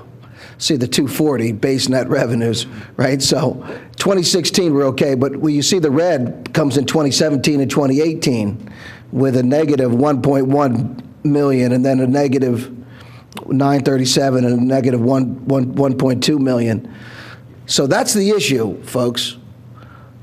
Right? We're in good shape for 2016, right? So for today, but you can see the storm a-coming. Right there. So the issue is, how much do you want to layer on and drive those numbers in the future? And also, Bill also explained, well, we did, our Drossen bonds was electoral debt. It was approved. He built it in there starting in 2017 on page 169, I think, of the budget. You can see it in there. We have it covered once again until then, and then it goes away in 2020. It goes. The open space fund flips, and we actually have the revenue. But what Bill talked about there highlights the challenges that we have, and really why it would be irresponsible to spend more than we want to. And these things, we throw things on, one thing after another. And as a precocious and eloquent writer put in the paper the other day about the Cinderella pork bill that we had, we ended up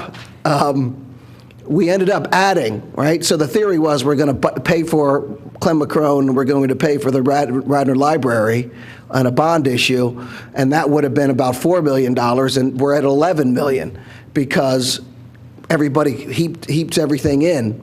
So it is a major issue, and it is something to consider. Do we need all those projects that were approved?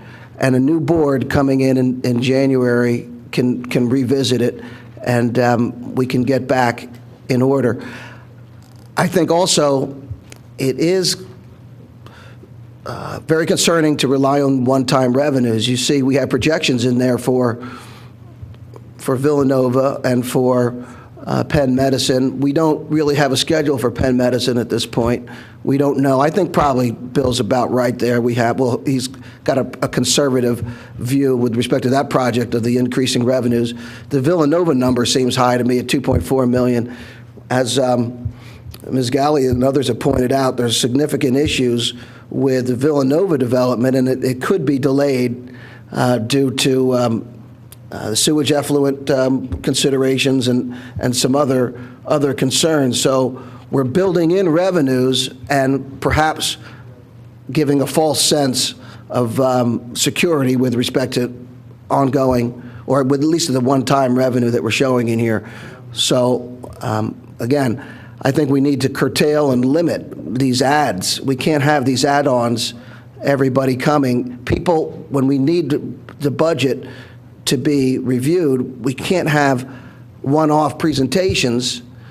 We need to have a concerted and directed and comprehensive view and a plan to fund these items. So I think it's something that we need to not have these types of presentations that we had tonight.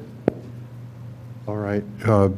Bill, have you finished your, yeah, have you finished? Are we at commissioner comment at this point? Where are we? Commissioner comment. Okay. Are we going to get the updated stormwater numbers, or are they not updated? Yeah, I did not get a chance to build those into what we're looking at tonight.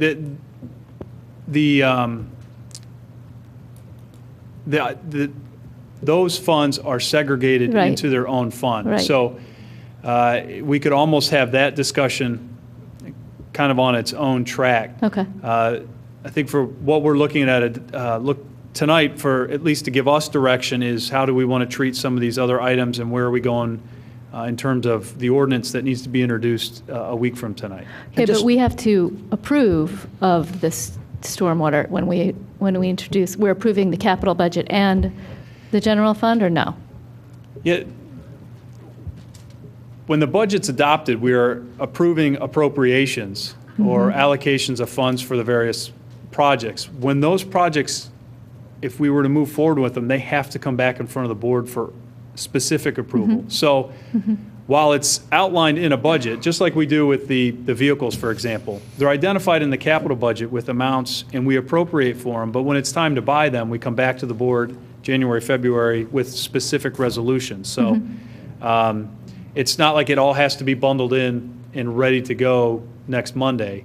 We just have to have, we're just setting up the appropriations. So if there are changes to that, those can be done at any time, really, by adopting ordinances amending it. So it just adopting a budget with the, whatever it is, 1.8 million or 2.4 million of spending in the stormwater management out of that budget, that should suffice, just the number, the appropriation number, without specific projects? And I'm going to put Steve on the spot a little bit. I have a spreadsheet that has amended numbers. If we want to go through that, we can. Well, I don't want to make it sound like we can't go through it tonight, but we don't necessarily need to do it tonight, but I think at some point, I think that is part of the process, right? But isn't Bill's point is that whatever that process is for the stormwater, it's covered by the stormwater funds, and therefore it's not a consideration with respect to this budget? Or that was my question. Can the stormwater dollars be invaded for these expenditures ever, or is it permanently and legally segregated? Permanently and legally segregated until, or unless the board were to undo it. By action of the board, you guys could dissolve the fund and then repurpose those dollars for something else. Could we borrow against that fund and write a note?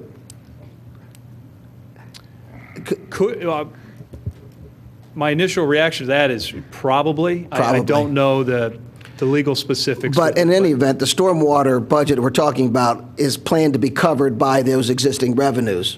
Yes, there's no additional general fund dollars or other tax revenues that would be needed to support what's being recommended for the stormwater fund. And I did pull up the spreadsheet. If we want to go through that, we can. Can you just move it down so we can see all the entries? All right.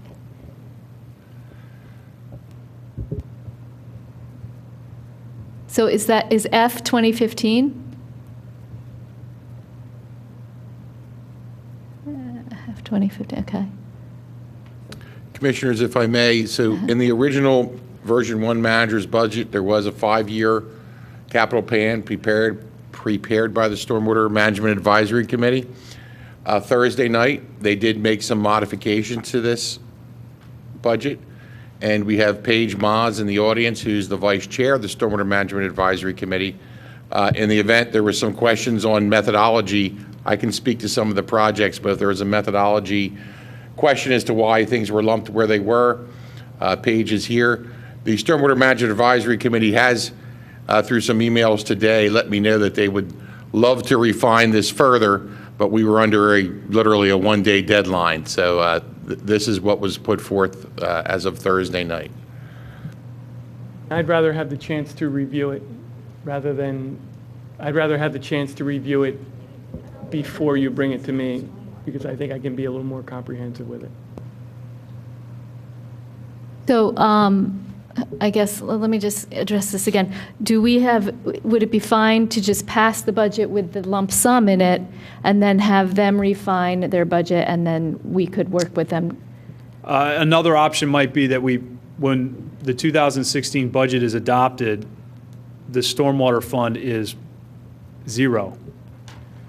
And then an amendment is made when the board feels like it's ready. We will introduce an ordinance including appropriations for the stormwater fund. Right. That way, that might be cleaner than going back and amending things that were already in there. yeah, and if for whatever reason we get through a couple months of next year without addressing it, memories start getting fuzzy as to what the approach was. So if it's 0 going in, I do think it would be cleaner that way.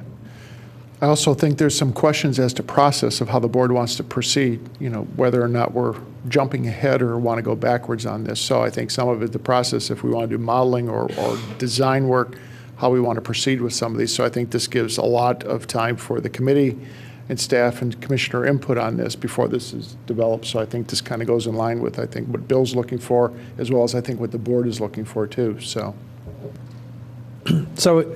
at this point, I think we need to give direction such that the budget is revised to reflect the debt service for 2016. Is that right? Yep. And with that, have staff prepare the millage rates, corresponding millage rates, and the ordinances for those millage rates for the next meeting. So Yeah. at this point, the board is in agreement in concept of this. And how about? We may not all agree with, but the point is we need to direct staff tonight to do that for the next meeting. Okay, and then how about the modification items? Well, We should identify those right now tonight. Yeah, right. And make a decision tonight whether or not we want those included in the next version of the budget for next meeting, and if we want those included in the millage rates, the millage rate. So, I've already spoke my piece on the fire department request. I'm also supportive of the senior center request.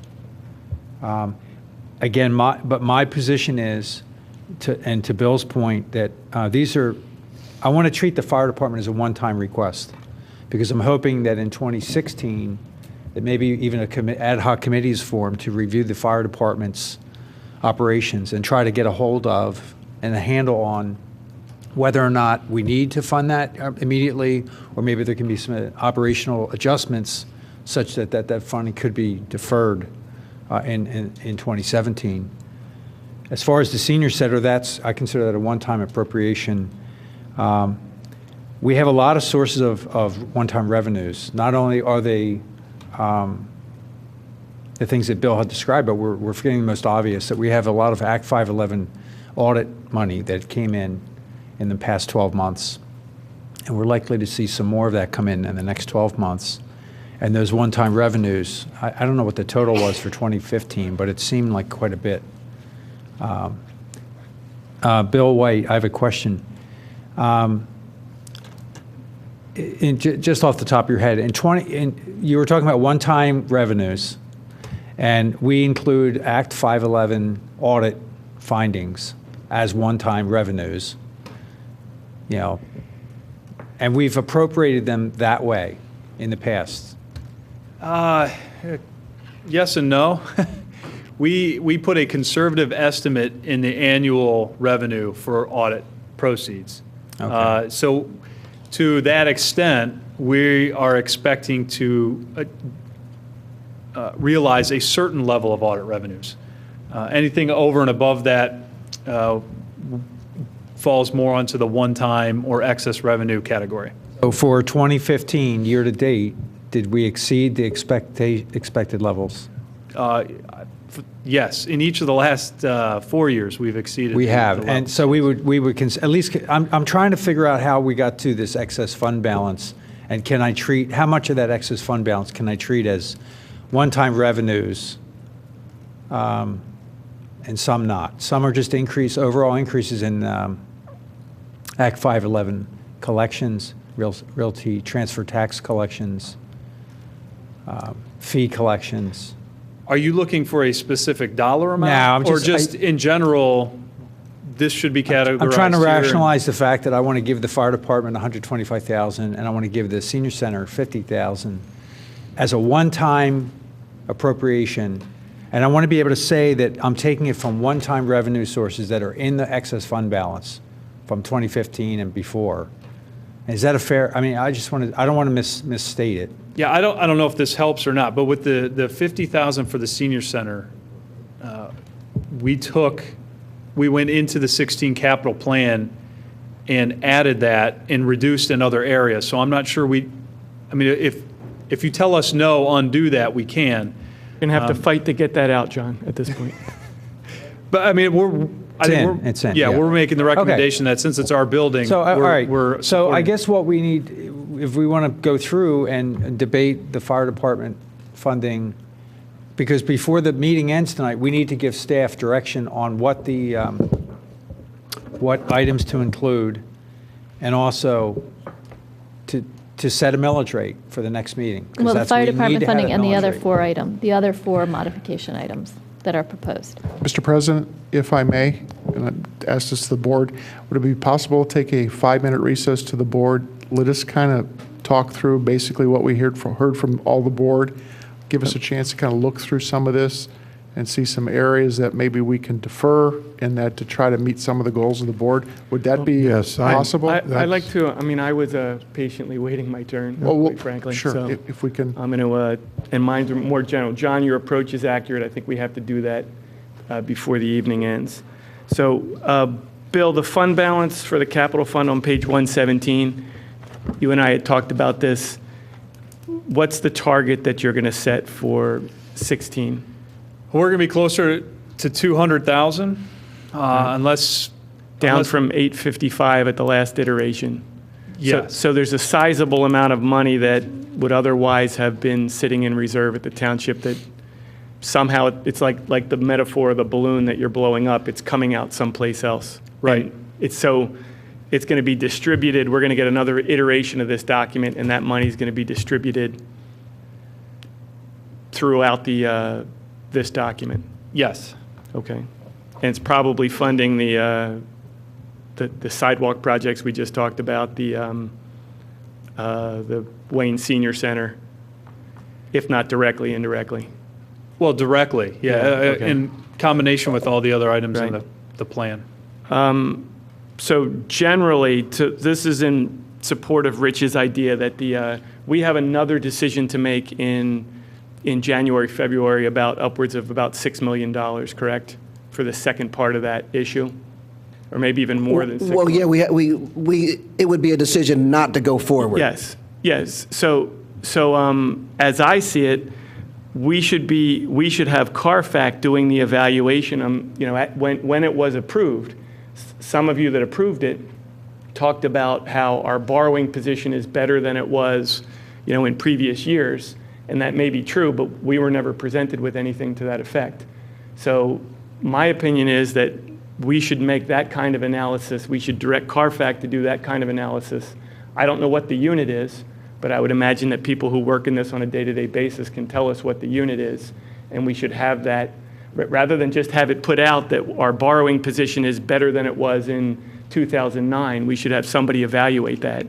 And then the second thing is I think we should have that a lot of this was based on the premise that we haven't been investing in capital, and I don't think that's accurate either. So I think we need to see a presentation, somebody showing us that that's accurate, because right now the numbers that I see tell me that we have been investing in capital. So the stormwater ordinance, or the stormwater numbers, so you're going to get us revised numbers. I thought we were clear at the last meeting, so for me, I just want to see it in print. I don't need much more than to see it in print and go from there. I just want to caution against thinking that the fact that we're not paying an Ardrossan tax on the money that we borrowed for Ardrossan is somehow that we're not paying. So again, that metaphor, the balloon with a hole in it, if we didn't have that $500,000 revenue stream going out for those bonds, that would be $500,000 more that would permeate its way back into all of these things. Yes, yes, it would. Yeah, but we can do maintenance out of open space. We can do a lot of things out of open space, and we can easily we could take that money and we could send it back. We could do some of the things that you're doing, that we're going to do with the money that you're going to likely borrow in February. So in my opinion, that's another consideration for us in the fall, or rather in early winter. I'm not following. Are you saying that? Well, I know you did not vote for Ardrossan. Are you now saying that you don't want us to find a way to pay for the debt service? No, of course not. I'm saying that we can't. The fact that we had revenue that was greater than anticipated and deferred the tax increase is not a celebration of that we don't have the obligation. The obligation is in the $500,000 a year that goes out. And in the absence of having the purchase, that would have been $500,000 more that would have been in that fund that would have been available to do all the different things that we want to do. So it's simply that we shouldn't be celebrating the fact that we managed to go 2 years without a tax increase to fund the bond, because there's still $1 million less in the township coffers because we purchased it. Well, you're using a term celebrating. We're acknowledging. Okay. That's all. Very good. Don, if Bill Spengler were here, he would give you the following speech. When we created the Open Space Fund. Fact of it is, starting in 2017, the added real estate tax will be 0.15 mils. It's in the budget, $472,000. That's the only point he's making. No, it isn't, and Rich. John, we can use the open space funds to do other things than purchase open space. But do you realize the other bond we haven't point. paid a cent for out of revenues? It's come out of the Open Space Fund. And that this is still continuing to happen is a pretty wonderful thing. And let me add to that, just to clarify the use of those funds out of open space. For many years when Dave Vashore was here, they began to take $35,000 a year out of that for park maintenance and park to relieve some of the stress on the general fund balance. And it was vehemently protested by many residents that was improper to use that money on a regular basis for park maintenance. And the practice was stopped because it was objected to by many residents. Yeah, I don't see why it would be improper. I mean, that's the purpose of the purpose. So you might not like it. It's fine. You vote the way you vote. No. But to me, there's nothing improper about using open space money to preserve and maintain open space. Okay, so in the form of maintenance. Technically, you're right, but I think when that original being technically right is good. But you're technically right. I can take money out of the sewer fund and pay bonuses with it. Oh, wait, that's a crime. Can't do that. But what you can do is when you decide to take a set aside from realty transfer tax, you can use it for anything you want, but the original purpose was to buy open space. And that's what that was, if Bill Spingler was here, that's what he would say. He would say, the reason we agreed on a portion of the real estate transfer tax to be put into the open space fund was not to maintain the open space, it was to buy open space. Well, Bill isn't here, and I would say similar to how it would be appropriate to use sewer funds to preserve sewer systems. It is appropriate to use open space funds to preserve open space. So we'll disagree, like there's probably no reason for us to continue. We're going to disagree, but I don't think that it's inappropriate to use open space money to preserve open space. Okay. And then tonight, I think that, as you indicated, John, we have a decision on comp plan, police accreditation, K-9, and the EMC 10K and the 125 for the fire department. All of those lumped in, and I would imagine the takeaway tonight for you, Bill, is how much spending is going to be how much spending are we going to ask for tonight, and then you'll use that to set the tax rate that you would introduce at the next meeting. Well, we're looking for the board to give us direction on the tax rate. I'm not sure we're going to be in a position where we're going to come back and recommend one. So if we can answer both those questions tonight, right? So then we'll know how to draft the ordinance. As I see it, all this board can do to you is tell you what they want to spend it on, and then you have to back that into a tax rate. Bill, we'll need your assistance to calculate the millage rate to generate the revenues that are needed to cover the new expenses. If we are inclined to cover all of the new expenses with a tax rate, we can certainly do that. Okay. But it goes back to the point you were making a moment ago, is whether or not the one-time revenue or the anticipated revenues that we're going to get for the projects, if we want to use those for any of these modifications. All right, so I'd like to, Donna, I want to just execute on this now. On the list of operational modifications, the first line item is the comp plan update. Now that's already in here. Do you need our opinion on, Bill, do you need our opinion on whether to keep that in the comp plan update, $50,000 expense? Yeah, anything for 16, we're looking for direction on. Okay. For the zoning rewrite for 17, I guess we're using it tonight as an introduction of something we'll probably want to discuss for next year. Yeah, I think the manager asked that we have a break at this point so he can get his figures, get his, Not voting get his yet. things together. Right now, And we're then just we'll come discussing, back and but we'll have we're- plenty of time for other commissioners and people in the audience to make statements. So when we come back, what we'll be voting on tonight, in my belief, is which items that we want to include in the 2016 budget that were not accounted for, and how we want to pay for them. Do we want to use excess fund balance to pay for them, or do we want to use bond funding to pay for them? And then the very last thing we need to vote on tonight is the millage rate increase that's necessary, or to direct staff to calculate the millage rate increase necessary to cover the entire budget, including all the things we discussed tonight and the bond issuances. I think that's accurate. I Okay. don't know if anybody feels otherwise. Let's recess for 10 minutes.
Okay, let's come back in session, and I think we are still on commissioner comment. Who hasn't spoken yet? Well, when I look at these added ones, as I understand it, the ones that are actually already enumerated have been taken into consideration when Bill did all the accounting and ended up with a zero increase for the regular budget. So as far as the ads, and we look at those three, I would like to recommend that we award them all, add them all, except I would only be willing to add half of the fire companies.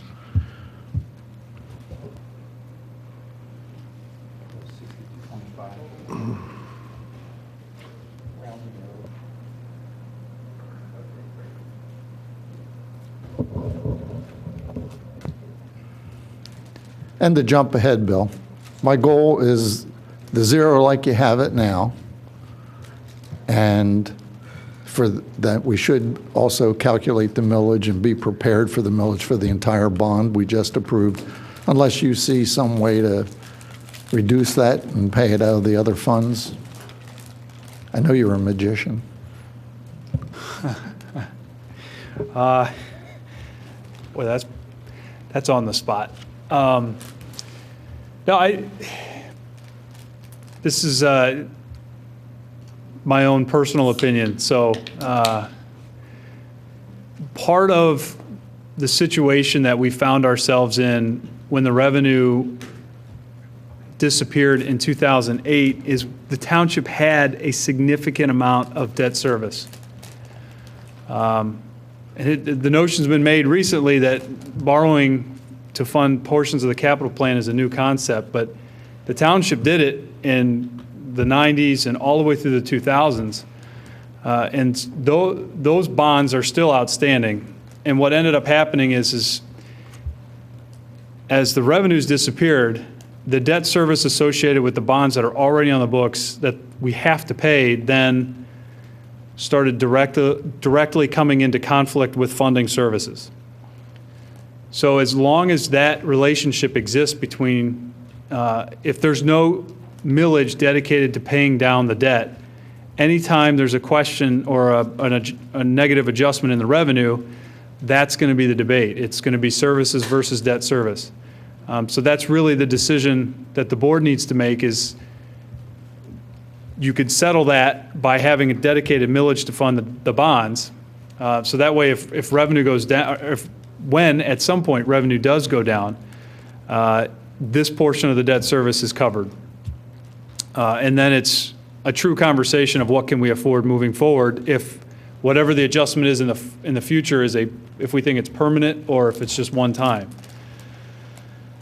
So that's a little bit more philosophical, but it is part of what we experienced in 2008, 9, and 10 was we did not have the millage dedicated to paying for the debt that was on the books, and it hamstrung the board a little bit.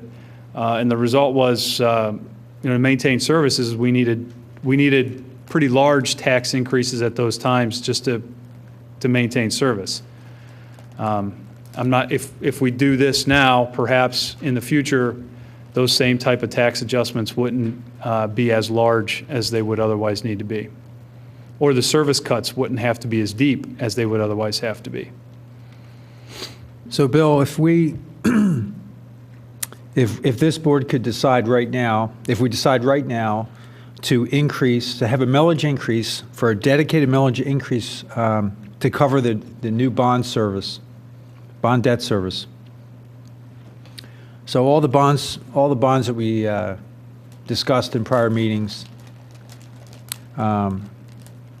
what's the millage rate increase that we were looking at? Unfortunately, I don't have that packet with me. I only have my budget. That's okay. It would be a 0.1717 mil adjustment. We actually have that broken down by project. So to Commissioner Booker's point about the future of the second series associated with the bond ordinance, we have the millage broken out so that the library piece, the part that is already borrowed for, would be included. And then the other two pieces could have their own conversation. So, but the millage is .1717 in total. Actually, I have it. Okay, I'll in a minute, or a couple minutes, I'd like to move. Highlighted right there. That at least direct you to draw up the ordinance for the millage rate to include an increase of 0.1717 mil. But before we do that, I just want to make sure that the board,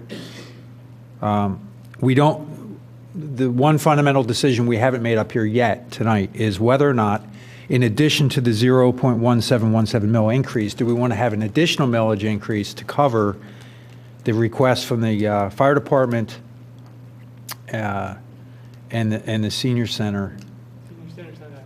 It's not, that's already in the budget. Oh, I'm sorry. But the Radnor Fire Department has requested $125,000. We haven't decided on how much to fund it yet. And then we also have to decide, do we want to include that in a millage increase, or do we want to treat that as a one-time expense for 2016? Were there other items that I'm missing? There are items that are in the budget, but I believe they're already in the budget as far as the operational modifications.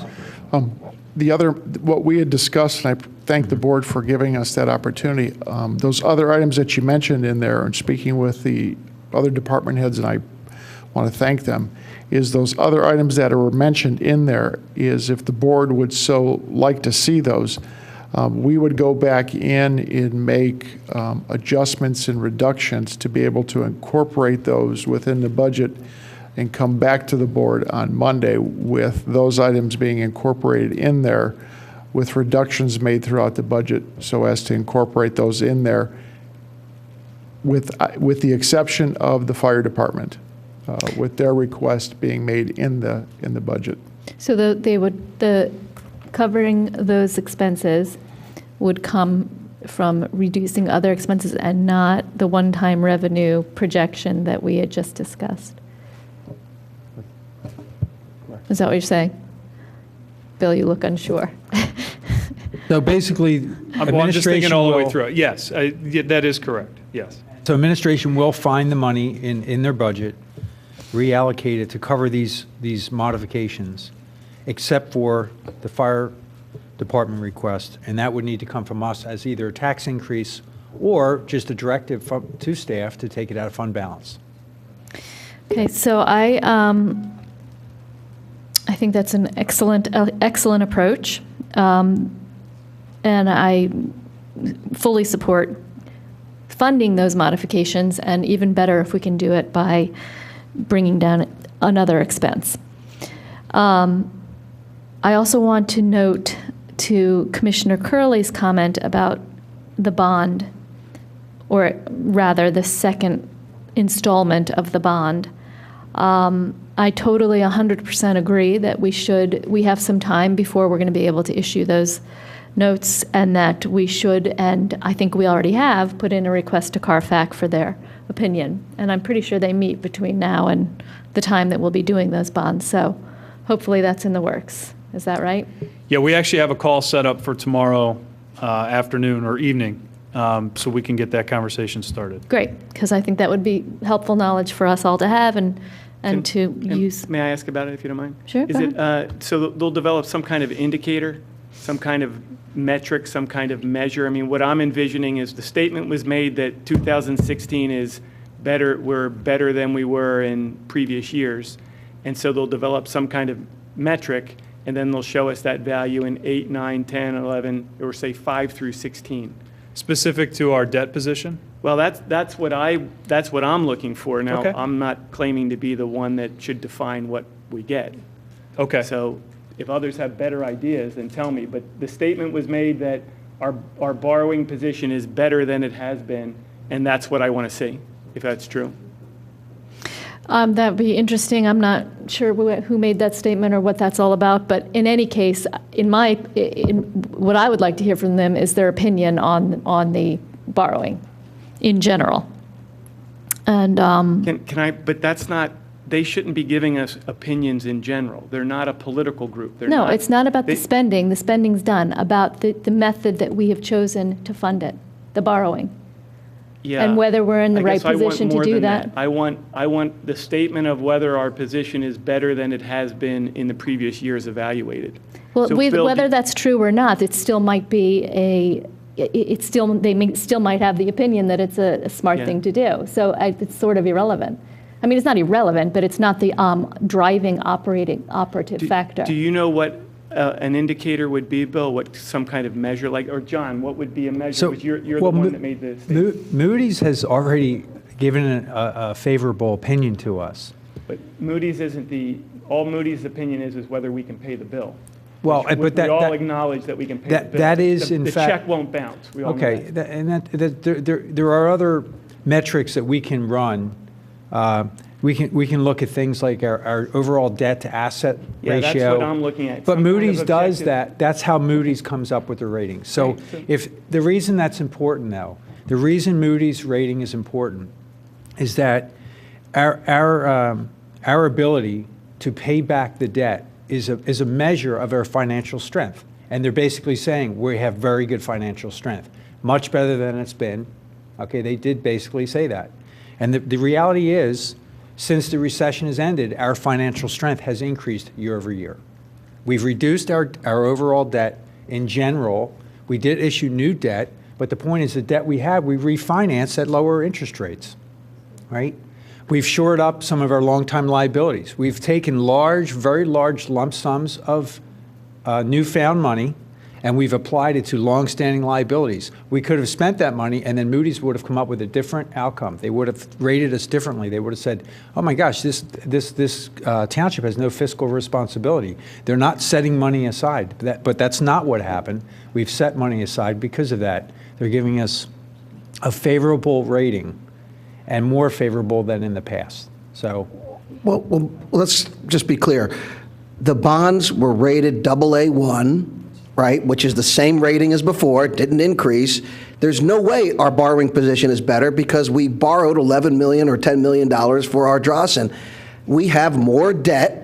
We also have now approved $11 million. There is absolutely no way our borrowing capability is better today than it was in 2013. but I will absolutely not the case. I'll explain in 3 sentences why it's different.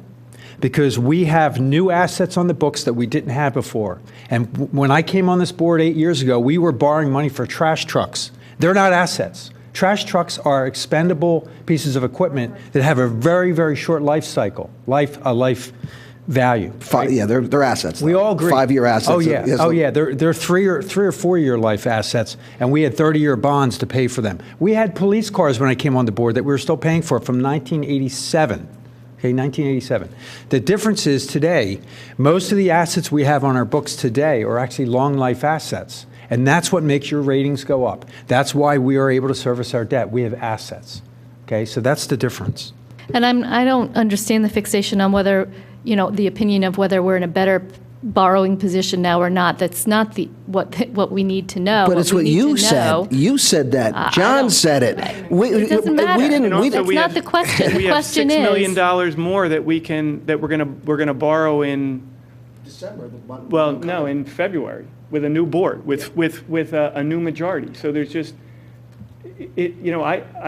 you might be right, and it'll be great when I see it. I will want that information. But it's only fair that myself and Luke and Phil get to have that information, since we ultimately have a decision to make in February or so, January, February. Okay, so I think we all agree we want to hear from Carfax. And also, we talked about the $540,000 in additional debt service and the .171, whatever you put up there. So didn't we say that was a 4% millage increase to cover that millage?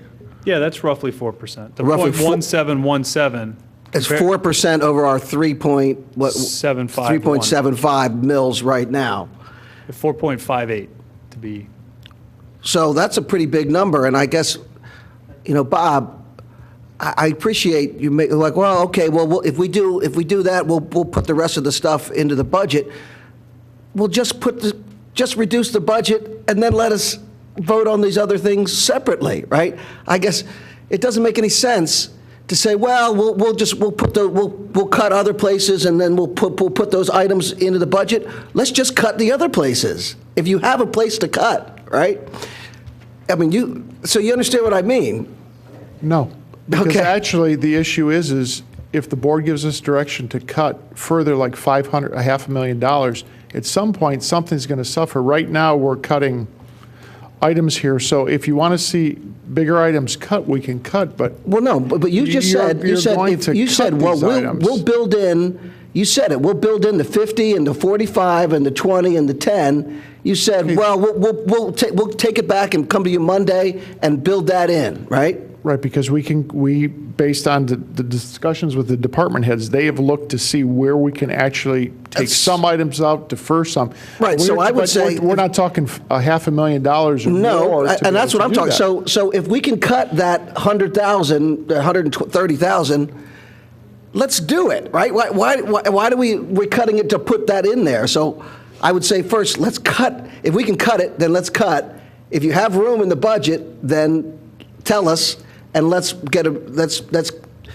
talk about these items separately. But Rich, we don't have room in the budget. The problem is we have so many issues in the township that we aren't even addressing yet. But the issue is we talk around those items, and we talk as though we can cut money left and right. But the issue is why are we cutting money? What is it we are trying to do? I mean, I think the issue is... I don't know, Bob, but you said it, though. Rich, but the issue is where do we want to try to go to? If you want to cut $1 million from this, what are we cutting $1 million to? Okay, are we going to reduce taxes? I mean, to reduce taxes, Bob, where are we trying to go to? Because we have, but John, we have millions of dollars of things we aren't even funding yet. That motion's not on the table. I'm going to make a motion right now. Well, hold on, wait. No, parliamentary rule is I'll make a motion, it'll get seconded, then it'll be open for discussion, and then public comment. Otherwise, you don't get public comment tonight. We need to get a motion on the table. Okay, we need to get a motion on the table. Wait, this is a hearing. We don't need to have any motions at all. Well, we're going to direct staff, though, to do something. I need to do it. That's the way it works. It's not an ordinance. It's not a resolution. Well, it's a hearing. I just We don't want to need put to it. have any. I want to. Please. I'd like to direct staff, and then we're gonna work out some other details. But so my motion is to direct staff to prepare a millage ordinance for our next meeting and a budget that includes the debt service for all the bond issuance that we've discussed already and have approved already. And that millage increase will be 0.1717 mils. I second that. Okay, go ahead. Okay, now we can have, if there's any board comment, but we'd like to also have public comment. So let me make my comment on the fire department request. I would like a little more time to get into the numbers, to talk to some people. This doesn't have to happen tonight. There's just no reason why they can't come back with .1718, which is going to, and so just they've got their marching orders for preparation of this. They'll come back with the millage equivalent for the fire department request, and then at the next meeting, I would rather do that than vote on that tonight. That'll be an ordinance introduction, so we can modify it the night of introduction. However, we're going to advertise. Well, it'll be introduced at the next meeting for the advertisement. So we can, for the advertisement. Yeah, we can amend it next Monday. Then it will be advertised for the December 14th adoption. So wait, John, was your motion for a millage increase to cover both the? What was This millage increase is strictly to cover the bond okay, service. So there wasn't anything to do with the fire. No excess funding, okay. No tax increase to cover the fire. Because my position is I'd like to treat the fire department request as a one-time expense, not as a tax increase. But in 2016, I strongly recommend that there's a review of the fire department activities and then a dedicated millage increase to cover those fire department activities should be discussed for the 2017 budget. All right, so I completely agree that I do not, the fire department request should not be addressed in millage increase. Something is awry with the model there, and it needs to be addressed. As far as funding for this year, I agree with Don. I think I need to understand the numbers a little bit better before I approve $124,000. But whatever when we reach a comfort level, I'm fine with covering the deficit for this year, but I don't want to see a recurring deficit. We have to come to a place where there's not a recurring deficit. The motion that you have on the floor for the bond, I support that. We've already run these numbers. It's 4.5% increase. It's for the median taxpayer, which is the vast majority of taxpayers in Radnor. That's $45 a year. And the way I view this is it is a smoothing out of the capital expenses and they are an investment in our parks and our trails that are covering the deferred maintenance and the maintenance that we'll need over the next 10, 20 years in a smoothed out way. So it's $500,000, well, it's actually not $500,000 because some of that number is for the library. So it's, say, $450,000 a year, which is going towards the capital expense, towards the investment of our parks, which is just a smoothing out of what we would have been spending anyway. What we should be spending and what we should have been spending for the last 10 years, which we haven't been spending. So I don't see this as some sort of new optional, bonus expense that we've decided to do. This is needed spending. And the bond, funding it with a bond over 20 years, is a way of smoothing out those payments. Instead of making the next 5 years of taxpayers pay $1 million, $1.2 million every year, and disproportionately bear the burden of those costs that will be enjoyed by 20, 30, 40 years of taxpayers. So in my view, that is the very best way to fund that type of expense. And it's an investment in protecting our assets that are some of the most important assets in this township. And I don't think anybody disagrees with the bond issue and spending the proceeds of bonds on those type of long-lived assets. But what we're failing to look at is what the real issues are here. For instance, the salaries and wages in this 2016 budget are up over 6%. So that's a total of about $657,000 in just salary increases from line 29 from 15 to 16. That more than would cover the debt service that John proposed. So my question is, why would we have a 6% increase in salaries and wages? What you're looking at there is a comparison of 2015 to 16. And correct. In 2015, we did not hire several positions in the police department, or we haven't been able to hire several positions in the police department that were included in the budget. So 2016's budget assumes that those positions would be filled. So you're seeing the increase in wages for those positions versus they're vacant right now in 15. So that's the overwhelming majority of those dollars. There's at least 4 positions with the vacancies. We added 3 a year ago, and then there's been at least 1 vacant position in the department. So that's better than 400,000 of that number. Understood, but we've been able to get through with what we have, and I can't see how we're going to have a 4%. Well, obviously, with 4% for debt service, and then whatever else is added on, and Elaine very, very cogently spelled out, and this, and this, we'll be looking at an 8-9% tax increase if we put everything in there. Now, Bob just bumped that down by about 120 by saying we're going to build it into the. But we can't have a 6% increase in wages and then a 4% or less increase in. Well, first of all, you brought us with that 6%. You brought us a 0% increase. So that's unsustainable. 6% in wage increase and yet a 0% tax revenue. Now, John is asking for 4% more based on the debt service, but I would ask that the administration stretch to try to reduce. If we were able to get by with $10,907,000 in 2015, why can't we get by with 2.5% more than that instead of 6% more and just build in an increase? Is there a sense of the board to eliminate those 4 police positions? No, we're not there's not. changing. There's only one motion on the table. We're going to put it to public comment. Well, Is there any other commissioner that wants to comment before we go to the public? Don, do you have anything? Okay. John Nagel? You're, all right, is there public comment? Please, come forward, please.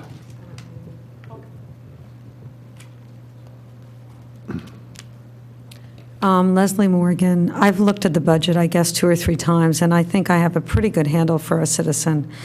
I'm against any tax increase for if you have the budget the size of this township with so many generous people, with where you're trying to raise our taxes, which is a library that has a $4.5 million endowment.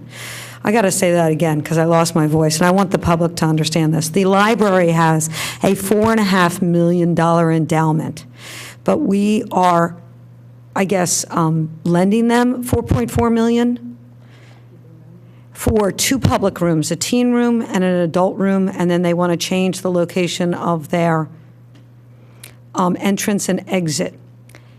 We already gave them $500,000 this year for the redoing of the bathrooms and an HVAC. The library is a great place, don't get me wrong. But they have a huge endowment that people don't know. I just quizzed a bunch of people, nobody got the number right. And, you know, even 5% on $4.5 million is a few $100,000 a year. But guess what? The township, the board, okays $800,000 to $900,000 a year in operating expenses to the library. So when the fire department came in, I don't blame them. I don't want any of these costs, and I don't want a tax increase. But how can you blame them, guys? Fire and safety are much more important than the library. I'm sorry. As a taxpayer, I think I'd win on that vote. They came here because they probably saw, well, wait, wow. Within 30 days, the library got approved for a $4.5 million 2-room, changing the entrance, cosmetic renovation. We're going to go. We need some money because our model is maybe going upside down. And who knows if it's true because they just came up too. And then the senior center was here, which Jim will attest. The outside looks pretty bad. Inside looks better, but the outside looks pretty bad. And $50,000 is a nothing compared to what was just given within 30 days to a library that didn't vet anything in particularity either. So I would suggest this, as I did about 3 weeks ago. Please hold off. Please. Lower Merion just did a 6-year capital plan. Maybe that's an idea. Maybe we stretch it another year. Who knows? I think there's a lot of elasticity here. You're all smart. We got to put our heads together a little more concretely because, Elaine, yes, $45 sounds like a nothing. And we heard this with our Drossen. That was another nothing. And every tax increase, no matter where you go, is just a nothing. But, you know, and maybe I can afford it and you can afford it, and God bless us, okay, that we can. But the seniors in this country and this township and all across Pennsylvania are suffering. Interest rates are still at 0. So whenever you raise Sarah's money, and she might be even a little ahead of the typical senior in Radnor, you're taking their movie night, 2 movie nights away. That might be all that's left in their budget. They used to earn 9% just in bank accounts in the last decade. And I just ask you, put your heads together. Get this budget in better working form. Be fair to all your community services, whether they be the seniors or the fire and safety, because I can tell you, we want a safe place. I want it over books. Thank you very much. Thank you. Jane Galley? Good evening, Jane Galley at Barclayton Road in Rosemont. I would like to suggest that a consideration be put, that a line item be put in the budget regarding the sewer system that the Villanova is going to be attacking. We have not gotten word from Lower Merion yet whether they really want to do this. Who knows if they will or they won't, or whether we're going to have to readjust ourselves and pay more to them, since the agreement between Lower Merion and Radnor has been since 1946. This may bring up a whole can of worms that we weren't expecting. Our sewer system is not getting any younger, all over the township. So again, this item, to me, needs to be looked at very carefully, and that Villanova, if they create a problem for our system, needs to put money in escrow to pay for the sewer system that they're going to overtax. And it shouldn't be on our dime, it should be on theirs. And Penn Medicine the same way. If they create a problem for our system, they need to pay for it, not us. So I would ask you to consider seriously putting a separate line item, create an escrow account, whatever, to cover the possibility that over the next 5 to 7 years, our system may fall flat on its face. Thank you very much. Thank you, Jane. Anybody else? Hello, my name's Paul Perot. I'm a Radnor resident of 57 years. I'm a business owner of 27 years. Can anyone tell me how many parks do we have in Radnor Township? I can tell you we have about 750 acres of open space. Okay, but Eight how or many 12, parks eight do we or have? 10 parks, something like that. I think we have 29 parks. It's 24 parks. Oh, you might check that because on a handout I got from the township, I counted 29. Okay. That might have school district. No, that was without school district. As I said, I've been a resident for 57 years. I've only been in a Radnor Park once, and that was for a memorial service. Okay. I don't understand, since parks are amenities, why has the township in the last year spent $18 million for park and recreations when we have no money set aside for sidewalks, which is a safety issue? So sidewalks are a safety issue. So there was no money for the Eagle Road sidewalk. Also, we have sewers. We have a stormwater problem. So it's the obligation of the township to provide safety. First, safety is police force. So we need to fund the police. Then we have to make sure that the residents have safe roads and safe sidewalks. Then we have to provide sewer systems and stormwaters. So there's no money set aside for stormwater except this year, so we're at $2.3 million. We have no money for sidewalks, but we have $18 million for parks and recreation. As a taxpayer, I don't understand that. Also, there's no one I've talked to that believes that you have spent that much money on parks and recreation in Radnor. Also, in my neighborhood, out of 13 homes, 6 people have never been to a park in the last 30 years. They are elderly, they are in their 70s, 80s, and 90s. They have paid their taxes for decades, and yet they're being assessed for park and recreation. Why do I have to pay for someone to use a park? You know, you're not collecting my trash at the back of the house. I now have to put it to the street. And when my parents bought their home, the trash can was in the ground at the back door. You weren't allowed to put your trash at the curb. So we're spending $1 million on parks and recreation.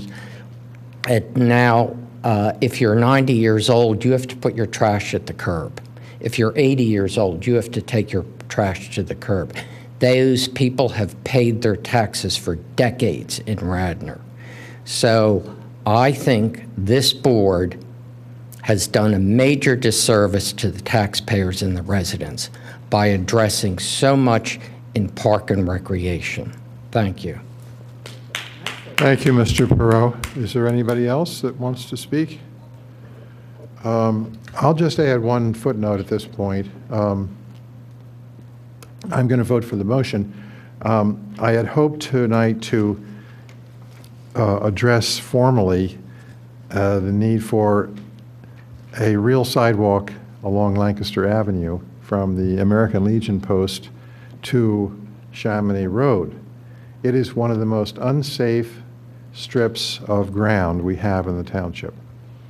To get that paid for will be a major undertaking because it's very difficult. It's not an ADA sidewalk now, it's too narrow. It has utility poles right in the middle of the pavement. It has embankments from the abutting property owners that have encroached. So Mr. Perot talked about elderly people. There are many elderly people in the Pembroke North, in the Aberwick, the Crestwood, the Wessex House, your ward, Rich, that want to walk from that area, Chamonix Road, down to where the old Acme was.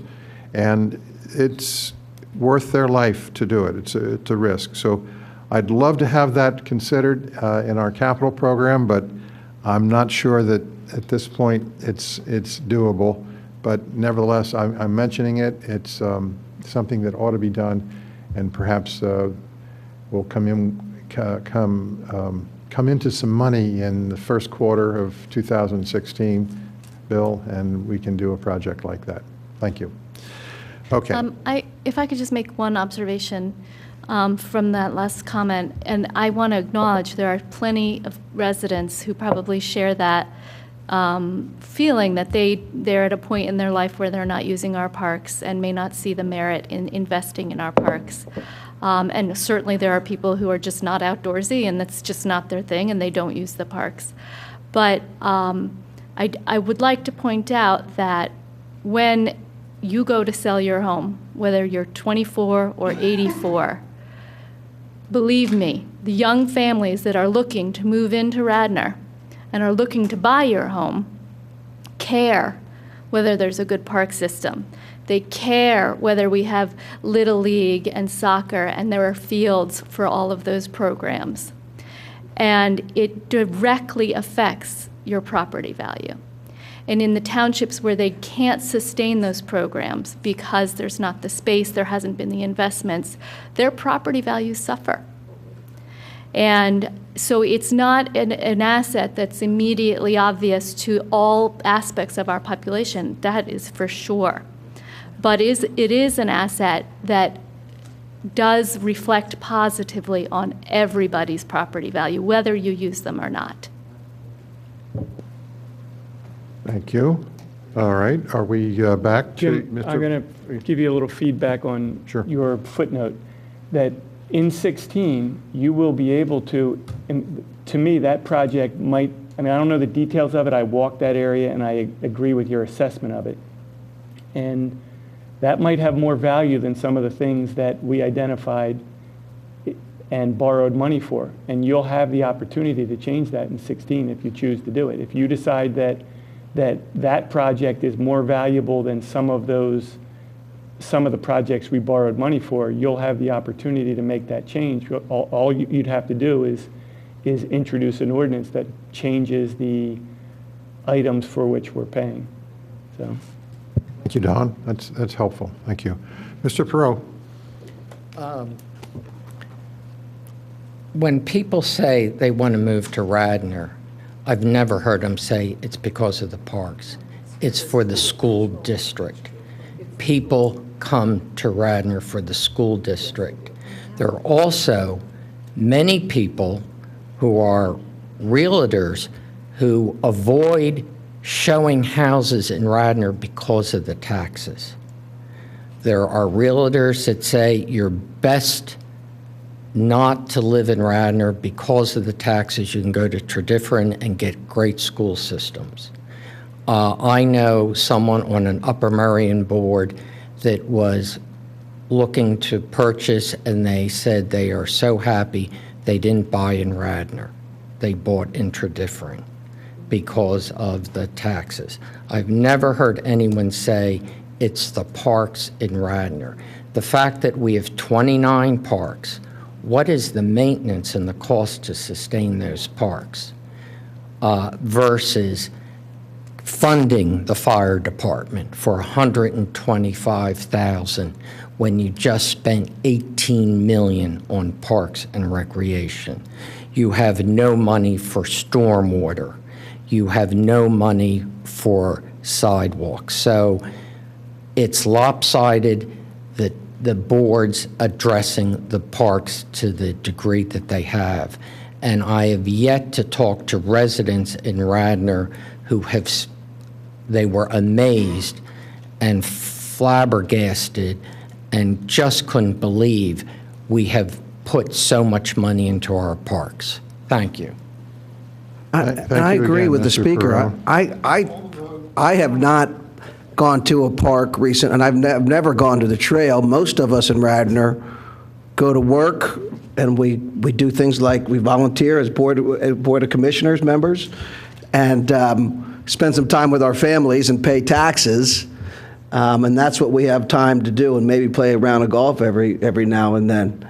So, as a taxpayer and the person who pays the most on this board, I agree with the call. I mean, $45 might not be anything to you, but for a lot of people, $45 is money, and we shouldn't treat it. It shouldn't be so cavalier about it that we'll just raise it. We already raised it for the stormwater fee. You're just going to raise it 4% now, plus whatever else we're going to put in there. And I think that it really is an issue for the public, and you hear what they're saying. So heed it well. Thank you, Rich. Mr. Chairman, if I may just make one comment. Yeah. To the the gentleman just spoke, the only thing I'm going to disagree with him on is this is a great, I think this community is outstanding. Even though people live in surrounding communities, they've got a big mistake, because I don't think you can match anywhere in Radnor. For the community, the services are outstanding. Between the school district and the services, you can't match them anywhere. And I agree, for as long, at what cost, and I tell you, based on other communities to what they charge, based on, I can just say the surrounding communities, for what I pay in taxes here, and I think all the residents pay, you have one winter storm, it's worth every penny you pay, because there are more residents from the neighboring communities that call and compliment our staff because they know when they hit the borders. And I know driving in those other towns, thank God I live here in Radnor with the roads, because it's take my life in my hands in those towns. But I hear what you're saying, but I tell you, there's nothing like this community. Okay, I think we've spoken on the subject. All right, to clarify on the motion, what John said is he wants to have a millage increase for the 544, and what Bob said is he's going to incorporate the 50, the 45, the 20, the 10 into it. So we're going to, that whole, if you look on page 29, you're going to get that whole right there, right? 50, 45, 20, 10, 544. That's the budget. We just agreed. That's what the motion is. That budget for 4. Administration has offered to roll those items into the budget and maintain a 0% tax increase. And then the motion on the table is to come back with an ordinance with setting the millage rate increase of 0.1717 mil, or I believe that'll be a total of 3.9217 mils. No, 3%. Which would cover just no, it's not the percent. 544. Which would cover no percent. 0.1717 mil increase of the existing rate of 3.75 mils is 3.9217 mils. Okay, there you go. And that will cover the 544, and Bob's going to cover the rest of it in that 0% increase. That will yeah, that's it. Yeah, right. That's okay. All right. Is there any uncertainty about the terms of the motion? No, it's been seconded. Did you want to say something? Can sometime tonight somebody tell me if the Willows agreement, which is past the 30 days, is it a deal or is it a failure?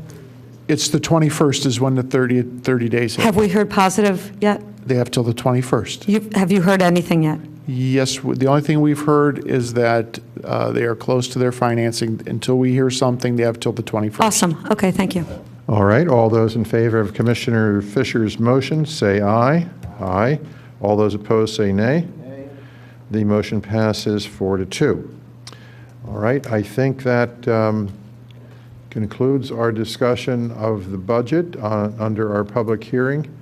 And as I read the agenda, Bob, we are all finished. Is there anything else that we have to do? I just had one thing I'd like everyone to be aware of, and it goes back to taxes. So in the House, the Pennsylvania House, we have a proposal to increase sales and use tax from 6% in the state of Pennsylvania to 7.25%. 7.25% on basically the same tax base. Now, for some reason, they think that this is a good idea, that, oh, well, we're going to reduce property taxes. I don't believe them. That's never happens. But even if they do reduce property taxes a little bit, it'll be a one-year benefit in property taxes for a permanent increase in sales and use taxes to 7.5%. So talk about this transaction tax of 7.5% and how big a deal that's going to be on all the people in this township for everything that you buy. It's a huge deal. Call your state rep and your state folks. Was it Bill Adolph for me? Actually, no, it's Vitale, but Bill Adolph for most people. I think it's a horrible idea. It's a very okay. Well, whatever. Please be aware of this. Call your folks. Get out. We don't want to see 7.5% increase on top of Radnor's at least 4% in ad valorem increase for you. Philadelphia is going to 9. Okay, we can debate what. Philadelphia will be 9.25. Is there a motion to adjourn? I move to adjourn. Now, wait a minute. One thing I wanted to correct. Okay. I looked at the parks list. We have 26 parks. Now, what we also have that's on the list and could be counted as such is Sulpizio, the skate park, and the trail. So it's still a huge amount of parks, John. Not to me.